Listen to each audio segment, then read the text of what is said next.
Good morning students. Good morning. നമുക്ക് എല്ലാവരും സുഖമായിട്ടിരിക്കുന്നു. ബ്രേക്ക്ഫാസ്റ്റ് കഴിച്ചു, എല്ലാവരും കഴിച്ചു. അപ്പോൾ നമുക്കെങ്കിൽ കുറച്ച് പഠിക്കാം. പിന്നെ നമ്മൾ സ്റ്റഡി ചെയ്തെന്താണ്, നമ്മൾ സോഷ്യൽ സയൻസ് ആണ് പഠിക്കാൻ പോകുന്നത്. അപ്പോൾ നമ്മൾ ഫസ്റ്റ് ചാപ്റ്റർ കംപ്ലീറ്റ് ചെയ്തായിരുന്നില്ലേ? ഏതായിരുന്നു ഫസ്റ്റ് ചാപ്റ്റർ? ഏതായിരുന്നു? Earth and the solar system അല്ലേ? ഭൂമിയും സോളാർ സിസ്റ്റവും സൗരയൂഥവും അത് നമ്മൾ കംപ്ലീറ്റ് ചെയ്തു. ഇനി അടുത്ത് നമ്മൾ സെക്കൻഡ് ചാപ്റ്റർ ആണ് പഠിക്കാൻ പോകുന്നത്, മാപ്പ്. എന്താണ് മാപ്സ്? നമുക്ക് മാപ്സിനെ കുറിച്ചൊക്കെ ഒന്ന് സ്റ്റഡി ആയില്ലേ? എർത്തിനെ കുറിച്ച് നമ്മൾ പഠിച്ചു. ഇനി നമുക്ക് മാപ്പിനെ കുറിച്ചൊന്ന് പഠിക്കാം. അപ്പൊ മാപ്പ് നമ്മൾ ഈ ചാപ്റ്ററിൽ നമ്മൾ സ്റ്റഡി ചെയ്യുന്നത് എന്താണെന്ന് വെച്ചാൽ മാപ്പ്, ഗ്ലോബ് അല്ലെ, മാപ്പിന്റെ ഫീച്ചേഴ്സ്, അതിന്റെ കാര്യങ്ങൾ, അതൊക്കെയാണ് നമ്മൾ ഈ ചാപ്റ്ററിൽ സ്റ്റഡി ചെയ്യുന്നത്. അപ്പൊ നമുക്ക് എന്താണ് ആദ്യം ഗ്ലോബ് എന്താന്ന് പഠിക്കാം, എന്നിട്ട് മാപ്പിലോട്ട് പോവാം. അപ്പൊ എന്താണ് ഗ്ലോബ്? എന്താണ് ഗ്ലോബ്സ്? നമ്മൾ കണ്ടിട്ടുണ്ടല്ലേ? ഗ്ലോബ് കാണാത്ത ആരെങ്കിലും ഉണ്ടോ? ഇല്ല, എല്ലാവർക്കും ഗ്ലോബ് എന്താന്ന് നമ്മൾ കണ്ടിട്ടുണ്ട്. നമുക്ക് സ്റ്റഡി ചെയ്യാം. നോക്കിക്കേ, we use a globe to represent a spherical earth. എന്താണ്? ഗോളാകൃതിയിലുള്ള ഭൂമിയെ റെപ്രസെന്റ് ചെയ്യുന്നതാണ് നമ്മുടെ ഗ്ലോബ് എന്ന് പറയുന്നത്. In other words, the globe is a model of the earth on a small scale. എന്താണ്? നമ്മുടെ ഭൂമിയുടെ എന്താണ് ചെറിയ അളവിലുള്ള ഒരു മോഡലാണ് നമ്മുടെ ഗ്ലോബ് എന്ന് പറയുന്നത്. എന്താണ്? ഭൂമിയുടെ ചെറിയ അളവിലുള്ള ഒരു മോഡൽ, അതാണ് നമ്മൾ ഗ്ലോബ് എന്ന് വിളിക്കുന്നത്. എന്താണ്? ഭൂമിയുടെ ചെറിയ അളവിലുള്ള ഒരു മോഡലിനെയാണ് നമ്മൾ ഗ്ലോബ് എന്ന് വിളിക്കുന്നത്.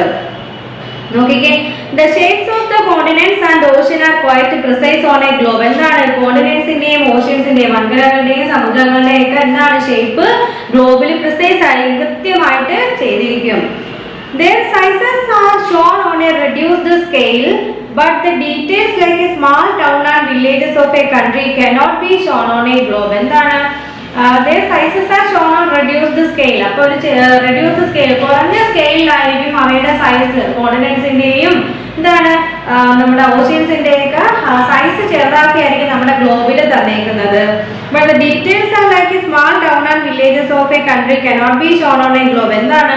നമ്മുടെ ടൗണിന്റെയോ വില്ലേജസിന്റെയോ ഒക്കെ, സ്മാൾ ടൗൺസിന്റെയോ വില്ലേജസിന്റെയോ ഒക്കെ എന്താണ് വിവരങ്ങൾ, നമുക്ക് ഡീറ്റെയിൽസ് നമുക്ക് ഈ ഗ്ലോബിൽ കാണിക്കാൻ പറ്റത്തില്ല. അഥവാ അങ്ങനെ കാണിക്കണമെങ്കിൽ large globes shows more details. Large globe എന്ത് ചെയ്യുന്നു? അങ്ങനെയുള്ള വിവരങ്ങളൊക്കെ നമുക്ക് കാണിക്കുന്നുണ്ട്. പക്ഷെ എന്താണ്? But it is difficult to handle them. അങ്ങനെ ലാർജ് സൈസിലുള്ള ഗ്ലോബ് നമുക്ക് കൊണ്ടു നടക്കാൻ പറ്റില്ല, നമുക്ക് ഹാൻഡിൽ ചെയ്യാൻ പറ്റില്ല. അപ്പൊ എല്ലാ വിവരങ്ങളും കാണിക്കണമെങ്കിൽ നമുക്ക് ലാർജ് സൈസിലുള്ള ഗ്ലോബ് ആവശ്യമാണ്. പക്ഷെ അങ്ങനെ ലാർജ് സൈസിലുള്ള ഗ്ലോബ് ആണെങ്കിൽ അതിനെ നമുക്ക് ഹാൻഡിൽ ചെയ്യാൻ ബുദ്ധിമുട്ടായിരിക്കും, ഇല്ലേ? നോക്കിക്കേ, these days there are pocket globes which can be inflated when required. അപ്പോൾ എന്താണ് ഈ സമയത്ത് നമുക്ക് എന്താണ് പോക്കറ്റ് ഗ്ലോബ്സ് ഒക്കെ അവൈലബിൾ ആണ്. പോക്കറ്റ് ഗ്ലോബ്സ് എന്ന് വെച്ചാൽ എന്താണ്? നമുക്ക് കയ്യിൽ കൊണ്ട് നടക്കാൻ പറ്റില്ല, നമുക്ക് ആവശ്യമുള്ളപ്പോൾ മാത്രം അതിനെ ഊതി വീർപ്പിക്കുക. അപ്പൊ അങ്ങനെയുള്ള ഊതി വീർപ്പിച്ച് ഉപയോഗിക്കാം. അപ്പൊ അങ്ങനെയുള്ള ഗ്ലോബ്സും ഈ ഡേയ്സിലുണ്ട്. അപ്പൊ എന്താണ് globe? Globe represent the spherical earth. ഗോളാകൃതിയിലുള്ള ഭൂമിയെ റെപ്രസെന്റ് ചെയ്യുന്നതാണ് നമ്മുടെ ഗ്ലോബ് എന്ന് പറയുന്നത്. In other words, the globe is A model of the earth on A small scale. അപ്പം ഭൂമിയുടെ ചെറിയ അളവിലുള്ള ഒരു രൂപം, ഒരു മോഡലാണ് നമ്മൾ ഗ്ലോബ് എന്ന് പറയുന്നത്. മനസ്സിലായോ? നമുക്ക് അടുത്ത ഇനി എന്താണ് മാപ്പ് എന്ന് നോക്കാം. നോക്കി, എന്താണ് maps? The earth's surface, either whole or part of it, can be represented on paper. Such representation is called a map. എന്താണ്? നമ്മുടെ എർത്തിന്റെ സർഫസ്, ഭൂമിയുടെ ഉപരിതലം എന്ത് ചെയ്യുന്നു? ഒന്നുകിൽ ഹോളായിട്ടോ അല്ലെങ്കിൽ പാർട്ടായിട്ടോ, അല്ലെ ഒന്നുകിൽ ഭാഗികമായിട്ടോ അല്ലെങ്കിൽ പൂർണ്ണമായിട്ടോ നമ്മളൊരു പേപ്പറിൽ റെപ്രസെന്റ് ചെയ്യുന്നുണ്ട്. Such a representation is called a map. അങ്ങനെ ആ പേപ്പറിൽ റെപ്രസെന്റ് ചെയ്യുന്നതിനാണ് നമ്മൾ മാപ്പ് എന്ന് പറയുന്നത്. എന്താണ്? ഭൂമിയുടെ ഉപരിതലം ഒന്നുകിൽ പൂർണ്ണമായിട്ടോ ഭാഗികമായിട്ടോ നമ്മളൊരു പേപ്പറിൽ റെപ്രസെന്റ് ചെയ്യുന്നു. അങ്ങനെ ഈ പേപ്പറിൽ റെപ്രസെന്റ് ചെയ്യുന്നതിനാണ് നമ്മൾ മാപ്പ് എന്ന് വിളിക്കുന്നത്. To make a detailed map, we can use a large sheet of paper. അപ്പോൾ ഡീറ്റെയിൽഡ് മാപ്പ് നമുക്ക് വേണമെങ്കിൽ നമ്മൾ എന്ത് ഉപയോഗിക്കണം? Large sheet of paper use ചെയ്താൽ നമുക്ക് ഡീറ്റെയിൽഡ് മാപ്പ് കിട്ടത്തുള്ളൂ. This large map can then be fold or rolled. എന്താണ്? ലാർജ് സൈസിലെ മാപ്പാൽ നമുക്കിനെ ഫോൾഡ് ചെയ്യാനും റോൾ ചെയ്യാനും എല്ലാം പറ്റും, മടക്കാനും തിരിക്കാനും ഒക്കെ പറ്റുന്നുണ്ട്. പിന്നെ also details of various continents, countries, etc. can be put together to make a book of maps or an atlas. എന്താണ്? നമുക്ക് എല്ലാ എന്താണ് വേരിയസ് കോണ്ടിനെന്റ്സിന്റെയും കൺട്രീസിന്റെയും ഒക്കെ ഡീറ്റെയിൽസ് ഒക്കെ നമുക്ക് എന്ത് ചെയ്യാം? ഒരു മാപ്പിലോ അറ്റ്ലസിലോ ബുക്കിലോ ഒക്കെ ആക്കി വെക്കാൻ പറ്റുന്നു. The map in an atlas will usually contain more information than a large globe. നമ്മൾ large globe യൂസ് ചെയ്യുന്നതിനേക്കാളും കൂടുതൽ ഇൻഫർമേഷൻ നമുക്ക് എന്താണ് അഡ്രസ്സിൽ നിന്നോ മാപ്പിൽ നിന്നോ ഒക്കെ നമുക്ക് കിട്ടുന്നുണ്ട്. Thus map can have more information and easier to handle than globe. അപ്പം ഗ്ലോബിനേക്കാളും ഹാൻഡിൽ ചെയ്യാനും ഈസിയാണ്, കൂടുതൽ ഇൻഫർമേഷൻ നമുക്ക് മാപ്പിൽ നിന്ന് ലഭിക്കുന്നത്. അപ്പോൾ എന്താണ് മാപ്പ്? The earth's surface and the hollow part of it can be represented on paper. Such a representation is called map. എന്താണ്? നമ്മുടെ ഭൂമിയുടെ ഉപരിതലത്തെ സർഫസിനെ നമ്മൾ ഒന്നുകിൽ പൂർണ്ണമായിട്ടോ അല്ലെങ്കിൽ നമ്മൾ ഭാഗികമായിട്ടോ ഒരു പേപ്പറിൽ റെപ്രസെന്റ് ചെയ്യുന്നു.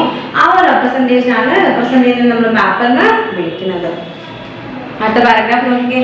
Since on map the curved surface on the earth is represented on a flat surface, a problem arises. അപ്പോൾ നമ്മൾ ഭൂമിയുടെ ആകൃതി നമ്മൾ പറഞ്ഞു ഗോളാകൃതിയാണ്. അപ്പൊ അങ്ങനെ ഗോളാകൃതിയിലുള്ള ഒരു ഭൂമിയുടെ സർഫസിനെ, ആ ഒരു വളഞ്ഞ പ്രതലത്തെ അല്ലെങ്കിൽ ആ ഗോളാകൃതിയിലിരിക്കുന്ന പ്രതലത്തെ നമ്മൾ പേപ്പറിൽ എന്തുവാ ചെയ്യുന്നത്? ഒരു പരന്ന പ്രതലമാക്കി മാറ്റണം ഇല്ലേ? അങ്ങനെ വളഞ്ഞിരിക്കുന്ന പ്രതലം നമുക്ക് വളവ് പേപ്പറിൽ കാണിക്കാൻ പറ്റില്ല. അപ്പൊ നമ്മൾ പരന്ന പ്രതലമാക്കി അതിനെ മാറ്റുകയാണ്. അപ്പൊ ഇങ്ങനെ ചെയ്യുമ്പോൾ എന്താണ് കുറെ പ്രോബ്ലംസ് അവിടെ ഉണ്ടാവുന്നുണ്ട്. എന്താണ് ടീച്ചർ പറഞ്ഞത്? നമ്മൾ ഭൂമിയുടെ ആകൃതി നമ്മൾ ഗോളാകൃതിയാണ് പറഞ്ഞത്. അപ്പൊ ആ ഗോളാകൃതിയിലുള്ള പ്രതലമായിരിക്കുമല്ലോ. അപ്പൊ അങ്ങനെ ആ വളഞ്ഞ പ്രതലത്തെ നമ്മളൊരു പേപ്പറിൽ പരന്ന പ്രതലമായിട്ട് റെപ്രസെന്റ് ചെയ്യുമ്പോൾ എന്താണ് കുറെ പ്രോബ്ലംസ് ഉണ്ടാകുന്നുണ്ട്. A round shape cannot be flattened completely. നമുക്കറിയാം ഒരു വളഞ്ഞ ഷേപ്പ് എപ്പോഴും നമുക്ക് പൂർണ്ണമായിട്ടും പേപ്പറിൽ ഫ്ലാറ്റ് ആക്കി കാണിക്കാൻ പറ്റില്ല. So when we try to show parts of the world on a flat surface, the shape and sizes of the continents and the ocean get distorted. അങ്ങനെ നമ്മൾ എന്ത് ചെയ്യുന്നു? ആ വളഞ്ഞ ആ പ്രതലത്തെ അല്ലെങ്കിൽ ആ വളഞ്ഞ ഭാഗത്തേക്ക് എന്താണ് ഭാഗത്ത് നമ്മൾ എന്താണ് ഒരു ഫ്ലാറ്റ് സർഫസിലായിട്ട് കാണിക്കുമ്പോഴത്തേക്കും ആ ഷേപ്പ് കോണ്ടിനെന്റ്സിന്റെയും ഓഷ്യൻസിന്റെയൊക്കെ ഷേപ്പും സൈസും എന്തൊക്കെയാണ് ഡിസ്റ്റോർഷൻ അല്ലേ വ്യതിചലിക്കുന്നു. നമ്മൾ വളഞ്ഞ ആ ഒരു ഷേപ്പിനെ നമ്മൾ പരന്ന ഫ്ലാറ്റ് സർഫസിലോട്ട് മാറ്റുമ്പോഴത്തേനും നമ്മുടെ കോണ്ടിനെന്റ്സിന്റെയും ഓഷ്യന്റെയും സൈസും ഷേപ്പും ഒക്കെ എന്ത് വരുന്നു? അത് ഡിസ്റ്റോർഷൻ വ്യതിചലിക്കുന്നു എന്നാണ് പറയുന്നത്. The maximum distortion is seen in the regions around the poles. എന്താണ്? ധ്രുവങ്ങൾക്ക് ചുറ്റുമുള്ള പ്രദേശങ്ങളിലായിരിക്കും മാക്സിമം വ്യതിചലനം നമുക്ക് എന്താണ് അല്ലെങ്കിൽ മാക്സിമം വ്യതിചലനം സംഭവിക്കുന്നത് പോൾസിന് ചുറ്റുമുള്ള ആ ഒരു പ്രദേശത്തായിരിക്കും അല്ലെ? ധ്രുവങ്ങൾക്ക് ചുറ്റുമുള്ള പ്രദേശങ്ങളിലായിരിക്കും മാക്സിമം വ്യതിചലനം നമുക്ക് കാണാൻ സാധിക്കുന്നത് ഇല്ലേ? എന്താ നോക്കിക്കേ. The maximum distortion is seen in the regions around the poles. നമ്മൾ പറഞ്ഞില്ലേ വളഞ്ഞ ആ ഒരു പ്രതലത്തെ നമ്മൾ ഫ്ലാറ്റ് സർഫസ് ആക്കി മാറ്റുമ്പോഴത്തേക്കും അവിടെ കുറെ പ്രശ്നങ്ങൾ ഉണ്ടാകുന്നു പറഞ്ഞു. അപ്പോൾ കോണ്ടിനെന്റ്സിന്റെയും ഓഷ്യൻസിന്റെയും കൺട്രീസിന്റെയും ഒക്കെ ഷേപ്പ് സൈസ് ഒന്നും കറക്റ്റ് ആയിട്ട് നമുക്ക് ആ ഫ്ലാറ്റ് സർഫസിലോട്ട് ചെയ്യാൻ പറ്റില്ല. കാരണം അതെല്ലാം വളഞ്ഞ ആകൃതിയാണ് നമ്മൾ ഗ്ലോബിൽ കാണുന്നത്. അപ്പൊ അതിനെ പേപ്പറിലോട്ട് ഒരു ഫ്ലാറ്റ് സർഫസിലോട്ട് മാറ്റുമ്പോഴത്തേനും അവിടെ കുറെ പ്രോബ്ലം ഉണ്ടാകുന്നു. അപ്പോൾ ഷേപ്പും സൈസും ഒക്കെ കോണ്ടിനെന്റ്സിന്റെയും ഓഷ്യന്റെയും ഒക്കെ ഷേപ്പും സൈസും ഒക്കെ ഡിസ്റ്റോർഷൻ വരുന്നില്ല, വ്യതിചലിക്കുന്നത്. അപ്പൊ കൂടുതൽ വ്യതിചലനം കാണുന്നത് എവിടെയാണ്? ധ്രുവങ്ങൾക്ക് ചുറ്റുമുള്ള പ്രദേശങ്ങളിലായിരിക്കും കൂടുതൽ ഡിസ്റ്റോർഷൻ നമുക്ക് കാണപ്പെടുന്നത്. നോക്കിക്കേ. You can understand this better with the help of a simple experiment to take a piece of paper and wrap it over a globe or ball. അപ്പോൾ നമുക്ക് ഈ ഒരു എക്സ്പെരിമെന്റിലൂടെ നമ്മൾ ഈ പറഞ്ഞ പ്രോബ്ലത്തെ നമുക്ക് ഒരു എക്സ്പെരിമെന്റിലൂടെ നമുക്കത് കാണാൻ പറ്റും ഇല്ലേ? നോക്കി മനസ്സിലാക്കാൻ പറ്റും. Take a piece of paper and wrap it over a globe or ball. നമ്മൾ എന്ത് ചെയ്യണം? ഒരു പേപ്പർ എടുത്തിട്ട് നമ്മളൊരു ഗ്ലോബിനെ പൊതിയും അല്ലെങ്കിൽ ഗ്ലോബിനെ ബോളിനെ പൊതിയുക. You will see that it is impossible to cover the globe with the piece of paper without making holes. ഇല്ലേ? അപ്പോൾ നമുക്ക് കാണാൻ പറ്റും ഒരു ഹോൾസും ഇല്ല, ഒരു മടക്കുകളൊന്നുമില്ല ആ പേപ്പറിനെ നമുക്ക് ആ ഗ്ലോബിൽ പൊതിയാൻ പറ്റില്ല. അപ്പോൾ സിറസസ്. In the paper, you will also notice the maximum number of folds at the poles, north and south, and the minimum around at the middle. അപ്പോൾ എന്താണ് നമ്മൾ ആ ഒരു ഗ്ലോബിനെ പൊതിയുമ്പോൾ നമുക്ക് മനസ്സിലാവും നമുക്ക് കാണാൻ പറ്റുന്നു എന്താണ് മാക്സിമം ഫോൾസ്. അപ്പോൾ ആദ്യം നമ്മൾ പറഞ്ഞു മടക്കുകളോ ചുളിവുകളോ ഒന്നും ഇല്ലാതെ നമുക്ക് ആ പേപ്പർ കൊണ്ട് ഈ ഗ്ലോബിനെ മൂടാൻ നമുക്ക് അല്ലെങ്കിൽ പൊതിയാൻ നമുക്ക് സാധിക്കില്ല എന്ന് പറഞ്ഞു. ഇല്ലാതെ നമ്മൾ കറക്റ്റായിട്ട് പറഞ്ഞ കാര്യമാണ്. അപ്പം നമ്മൾ അങ്ങനെ അപ്പൊ നമ്മൾ എന്നിട്ടും പൊതിഞ്ഞു അല്ലെങ്കിൽ ആ ഗ്ലോബിനെ ആ ഒരു പേപ്പർ കൊണ്ട് മൂടി. അങ്ങനെ മൂടുമ്പോൾ നമുക്ക് കാണാൻ പറ്റും എന്താണ് ഏറ്റവും കൂടുതൽ എന്ത് സംഭവിക്കുന്നത്? മാക്സിമം നമ്പർ ഓഫ് ഹോൾസ് കാണാൻ പറ്റുന്നത് എവിടെയാണ്? നോർത്തിലും സൗത്തിലും രണ്ട് ധ്രുവങ്ങളിലാണ് നമുക്ക് കാണാൻ പറ്റുന്നത്. എന്താണ് ഏറ്റവും കൂടുതൽ ചുളിവുകളും അടവുകളും ഹോൾസും ഒക്കെ കാണാൻ പറ്റുന്നത് നമ്മുടെ നോർത്ത് സൗത്ത് തുടങ്ങിയ ധ്രുവങ്ങളിലായിരിക്കും ഏറ്റവും കൂടുതൽ ഹോൾസ് നമുക്ക് കാണാൻ പറ്റുന്നത്. നോക്കി and the minimum around the middle കുറച്ച് എന്താണ് മിനിമം ഹോൾസ് കാണുമ്പോൾ മിനിമം മടക്കുകൾ കാണാൻ പറ്റുന്നത് നടുക്കായിരിക്കും. ആ ഒരു ഭൂമിയുടെ അല്ലെങ്കിൽ ഗ്ലോബിൽ നോക്കിയാൽ മനസ്സിലാക്കാൻ പറ്റും നടുക്കായിരിക്കും കുറച്ച് ഹോൾസ് മടക്കുകൾ നമുക്ക് കാണാൻ പറ്റും. അപ്പോൾ നമ്മൾ ചിത്രം ആ ഒരു ഫിഗർ നോക്കിക്കേ ഗ്ലോബിന്റെ ആ ഒരു ചിത്രം പിക്ചർ നോക്കുമ്പോൾ നമുക്കത് മനസ്സിലാക്കാൻ പറ്റും. ഏറ്റവും കൂടുതൽ ചുളിവുകളും അടക്കുകളും അല്ലെങ്കിൽ ഹോൾസ് വരുന്നത് നോർത്തിലും സൗത്തിലും ആയിട്ടാണ്. നടുക്ക് എന്ന് പറഞ്ഞാൽ കുറച്ച് ഹോളേ വരുന്നുള്ളൂ. ഇനി അടുത്ത് നോക്കിയേ, when the paper is unwrapped the point end is open. How to become a straight line ABCD are shown in the figure 2.1. അതായത് നമ്മൾ പറഞ്ഞു, നമ്മളൊരു പേപ്പർ എടുത്തു, നമ്മൾ എന്ത് ചെയ്തു, ഒരു ഗ്ലോബിനെ പൊതിഞ്ഞു എന്ന് പറയും. നമ്മൾ എന്ത് ചെയ്യണം, ആ പൊതി അഴിക്കണം, അല്ലെങ്കിൽ ആ ഗ്ലോബിൽ നിന്ന് ആ പേപ്പർ നോക്കുമ്പോൾ നമുക്ക് എന്ത് കാണാൻ പറ്റുന്നു, the points end and is open out to become the straight line ABCD. എന്താണ്, നമ്മൾ ആ പേപ്പർ അഴിക്കുമ്പോഴത്തേനും നമുക്ക് ആ പോയിന്റ്സ് എന്തായിട്ട് മാറും, ABCD എന്ന് പറയുന്ന പോയിന്റ്സ് ആയിട്ട് മാറിയില്ലേ. നോർത്തും സൗത്തും നമ്മളെ പോയിന്റ് എന്തായിട്ട് മാറിയിരിക്കുന്നു, ആ ഒരു സ്ട്രെയിറ്റ് ലൈൻ ആയിട്ട് മാറി. ABCD എന്ന് പറയുന്ന സ്ട്രെയിറ്റ് ലൈൻ ആയിട്ട് നോർത്തും സൗത്തും മാറി പേപ്പർ നമ്മൾ അഴിച്ചപ്പോഴും. അതാണ് നമ്മൾ സെക്കൻഡ് ഫിഗറിൽ കാണുന്നത്.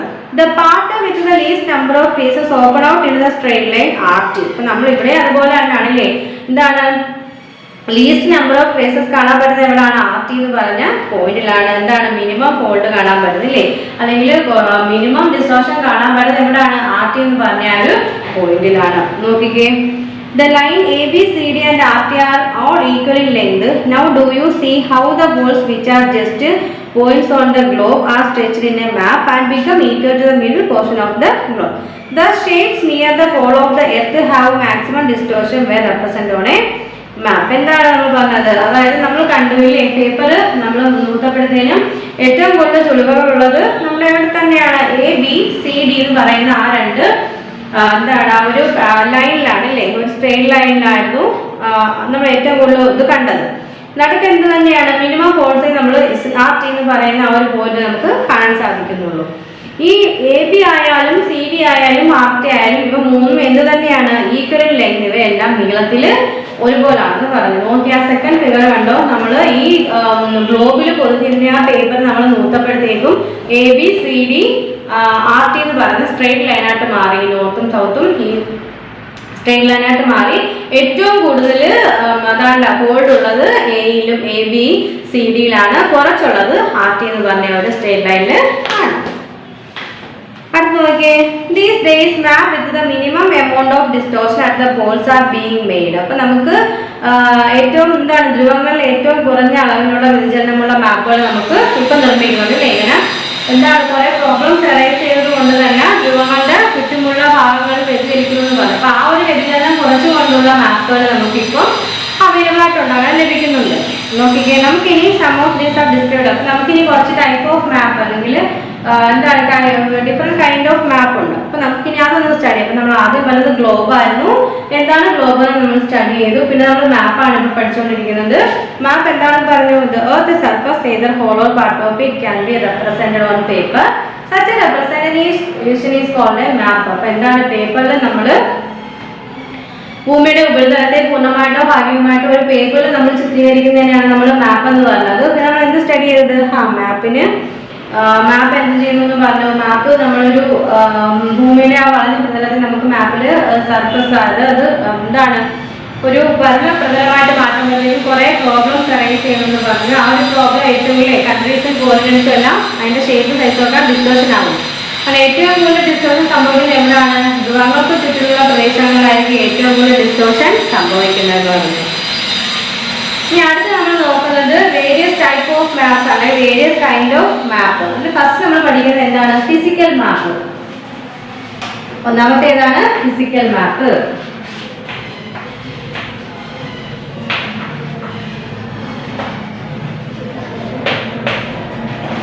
എന്താണ് ഫിസിക്കൽ മാപ്പ് എന്ന് നോക്കാം. നോക്കേ, these are maps which show the natural features on the earth's surface like mountains, plateaus, plains, rivers and so on. എന്താണ്, these are maps which show the natural features. എന്താണ്, പ്രകൃതിദത്തമായ സവിശേഷതകൾ ഫീച്ചേഴ്സ് കാണിക്കാനായിട്ട് ഉപയോഗിക്കുന്ന മാപ്പാണ് ഫിസിക്കൽ മാപ്പ് എന്ന് പറയുന്നത്. ഇതിൻ്റെ അകത്ത് കാണിക്കുന്നത് എന്തൊക്കെയായിരിക്കും, പ്രകൃതിദത്തമായിട്ടുള്ള കാര്യങ്ങളായിരിക്കും. മൗണ്ടൈൻസ് മലകള്, പ്ലേറ്റു പീഠഭൂമി, പ്ലെയിൻസ് സമതലങ്ങള്, ഇല്ലേ റിവർ നദികള്, അപ്പൊ ഇങ്ങനെയുള്ള കാര്യങ്ങളൊക്കെ കാണിക്കാൻ വേണ്ടി നമ്മൾ യൂസ് ചെയ്യുന്ന മാപ്പാണ് ഫിസിക്കൽ മാപ്പ് എന്ന് പറയുന്നത്. ഫിസിക്കൽ മാപ്പ് എന്താണ്, നാച്ചുറൽ ഫീച്ചേഴ്സ് ഷോൺ ചെയ്യാൻ വേണ്ടി നമ്മൾ യൂസ് ചെയ്യുന്ന മാപ്പാണ് ഫിസിക്കൽ മാപ്പ് എന്ന് പറയുന്നത്.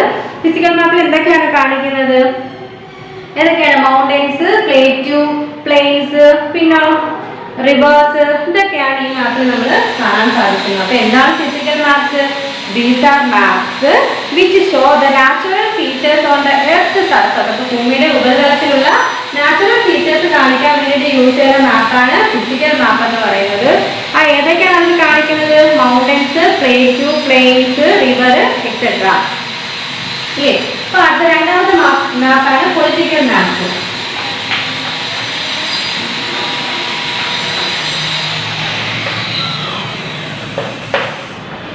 Next map നോക്കിക്കേ, political map. These maps show boundaries of countries and of the state within the countries. അപ്പോൾ ഒരു കൺട്രീസിലുള്ള എന്താണ് സ്റ്റേറ്റിന്റെ ബൗണ്ടറീസ് കാണിക്കാനും അതിർത്തികൾ കാണിക്കാനും രാജ്യങ്ങൾ തമ്മിലുള്ള അതിർത്തികൾ കാണിക്കാനും ഒക്കെ നമ്മൾ ഉപയോഗിക്കുന്ന മാപ്പാണ് എന്തെന്ന് പറയുന്നത് പൊളിറ്റിക്കൽ മാപ്പ് എന്ന് പറയുന്നത്. എന്താ പൊളിറ്റിക്കൽ മാപ്പ്? കൺട്രീസ് തമ്മിലുള്ള അതിർത്തികൾ കാണിക്കാനും സ്റ്റേറ്റിന്റെ ആ കൺട്രീസിനകത്തുള്ള സ്റ്റേറ്റുകൾ തമ്മിലുള്ള അതിർത്തികൾ കാണിക്കാനൊക്കെ നമ്മൾ യൂസ് ചെയ്യുന്ന മാപ്പാണ് പൊളിറ്റിക്കൽ മാപ്പ് എന്ന് പറയുന്നത്. They also show the location of cities and towns. അപ്പോൾ എന്താണ് ടൗണിന്റെയും സിറ്റീസിന്റെയും ലൊക്കേഷനും നമുക്ക് ഈ പൊളിറ്റിക്കൽ മാപ്പിൽ കാണാൻ സാധിക്കും. അപ്പോൾ എന്താണ് political map? These maps show boundaries of countries and of the state within the countries. എന്താണ് കൺട്രീസ് തമ്മിലുള്ള അതിർത്തികൾ കാണിക്കാനും അതുപോലെ കൺട്രീസിനകത്തുള്ള സ്റ്റേറ്റ്സ് തമ്മിലുള്ള അതിർത്തികൾ കാണിക്കാനും ഒക്കെ നമ്മൾ യൂസ് ചെയ്യുന്ന മാപ്പാണ് നമ്മുടെ പൊളിറ്റിക്കൽ മാപ്പ് എന്ന് പറയുന്നത്. They also show the location of cities and towns. അപ്പം സിറ്റീസിന്റെയും ടൗൺസിന്റെയും ലൊക്കേഷൻ നമുക്ക് ഈ മാപ്പിൽ കാണാൻ സാധിക്കും. അപ്പോൾ രണ്ടാമത് നമ്മൾ പഠിച്ച മാപ്പാണ് പൊളിറ്റിക്കൽ മാപ്പ് എന്ന് പറയുന്നത്. അടുത്ത മാപ്പ് നോക്കേ, തീമാറ്റിക് മാപ്പ്. ഏതാണ് thematic map?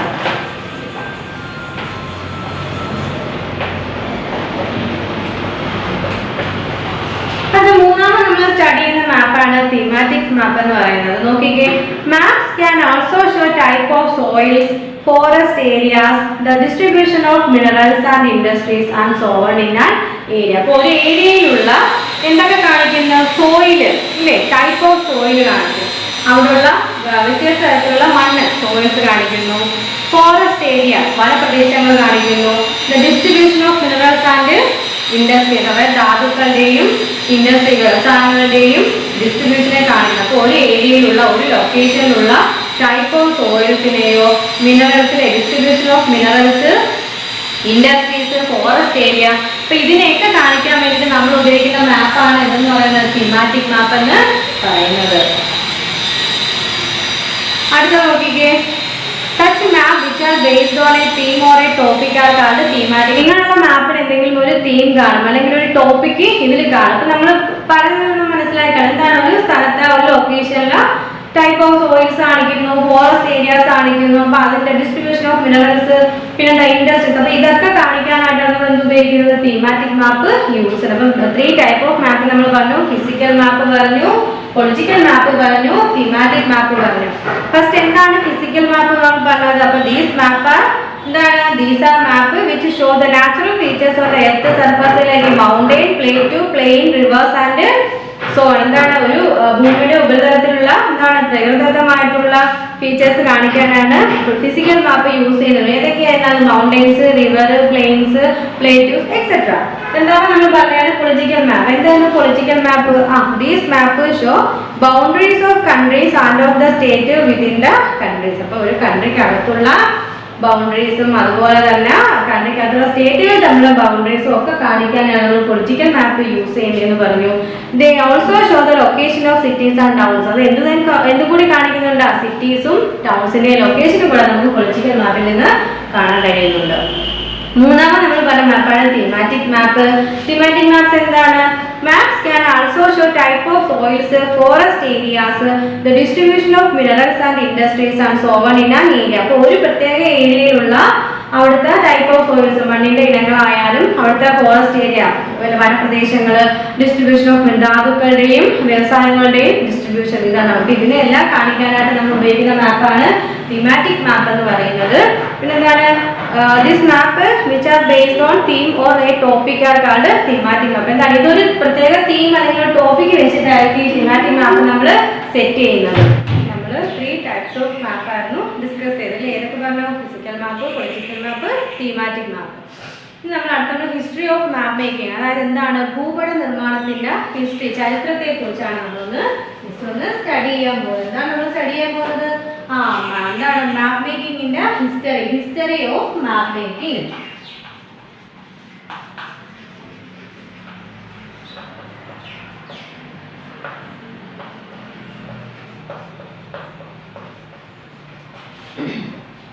History of map making നമുക്ക് നോക്കാം. നോക്കിക്കേ, the science of map making is called cartography. അപ്പോൾ നമ്മൾ ആ ഒരു മാപ്പ് മേക്കിങ്ങിനെ, ഭൂപട നിർമ്മാണത്തിന്റെ ആ ഒരു സയൻസിനെ, ശാസ്ത്രത്തെ നമ്മൾ വിളിക്കുന്ന പേരാണ് കാർട്ടോഗ്രാഫി. എന്താണ് cartography?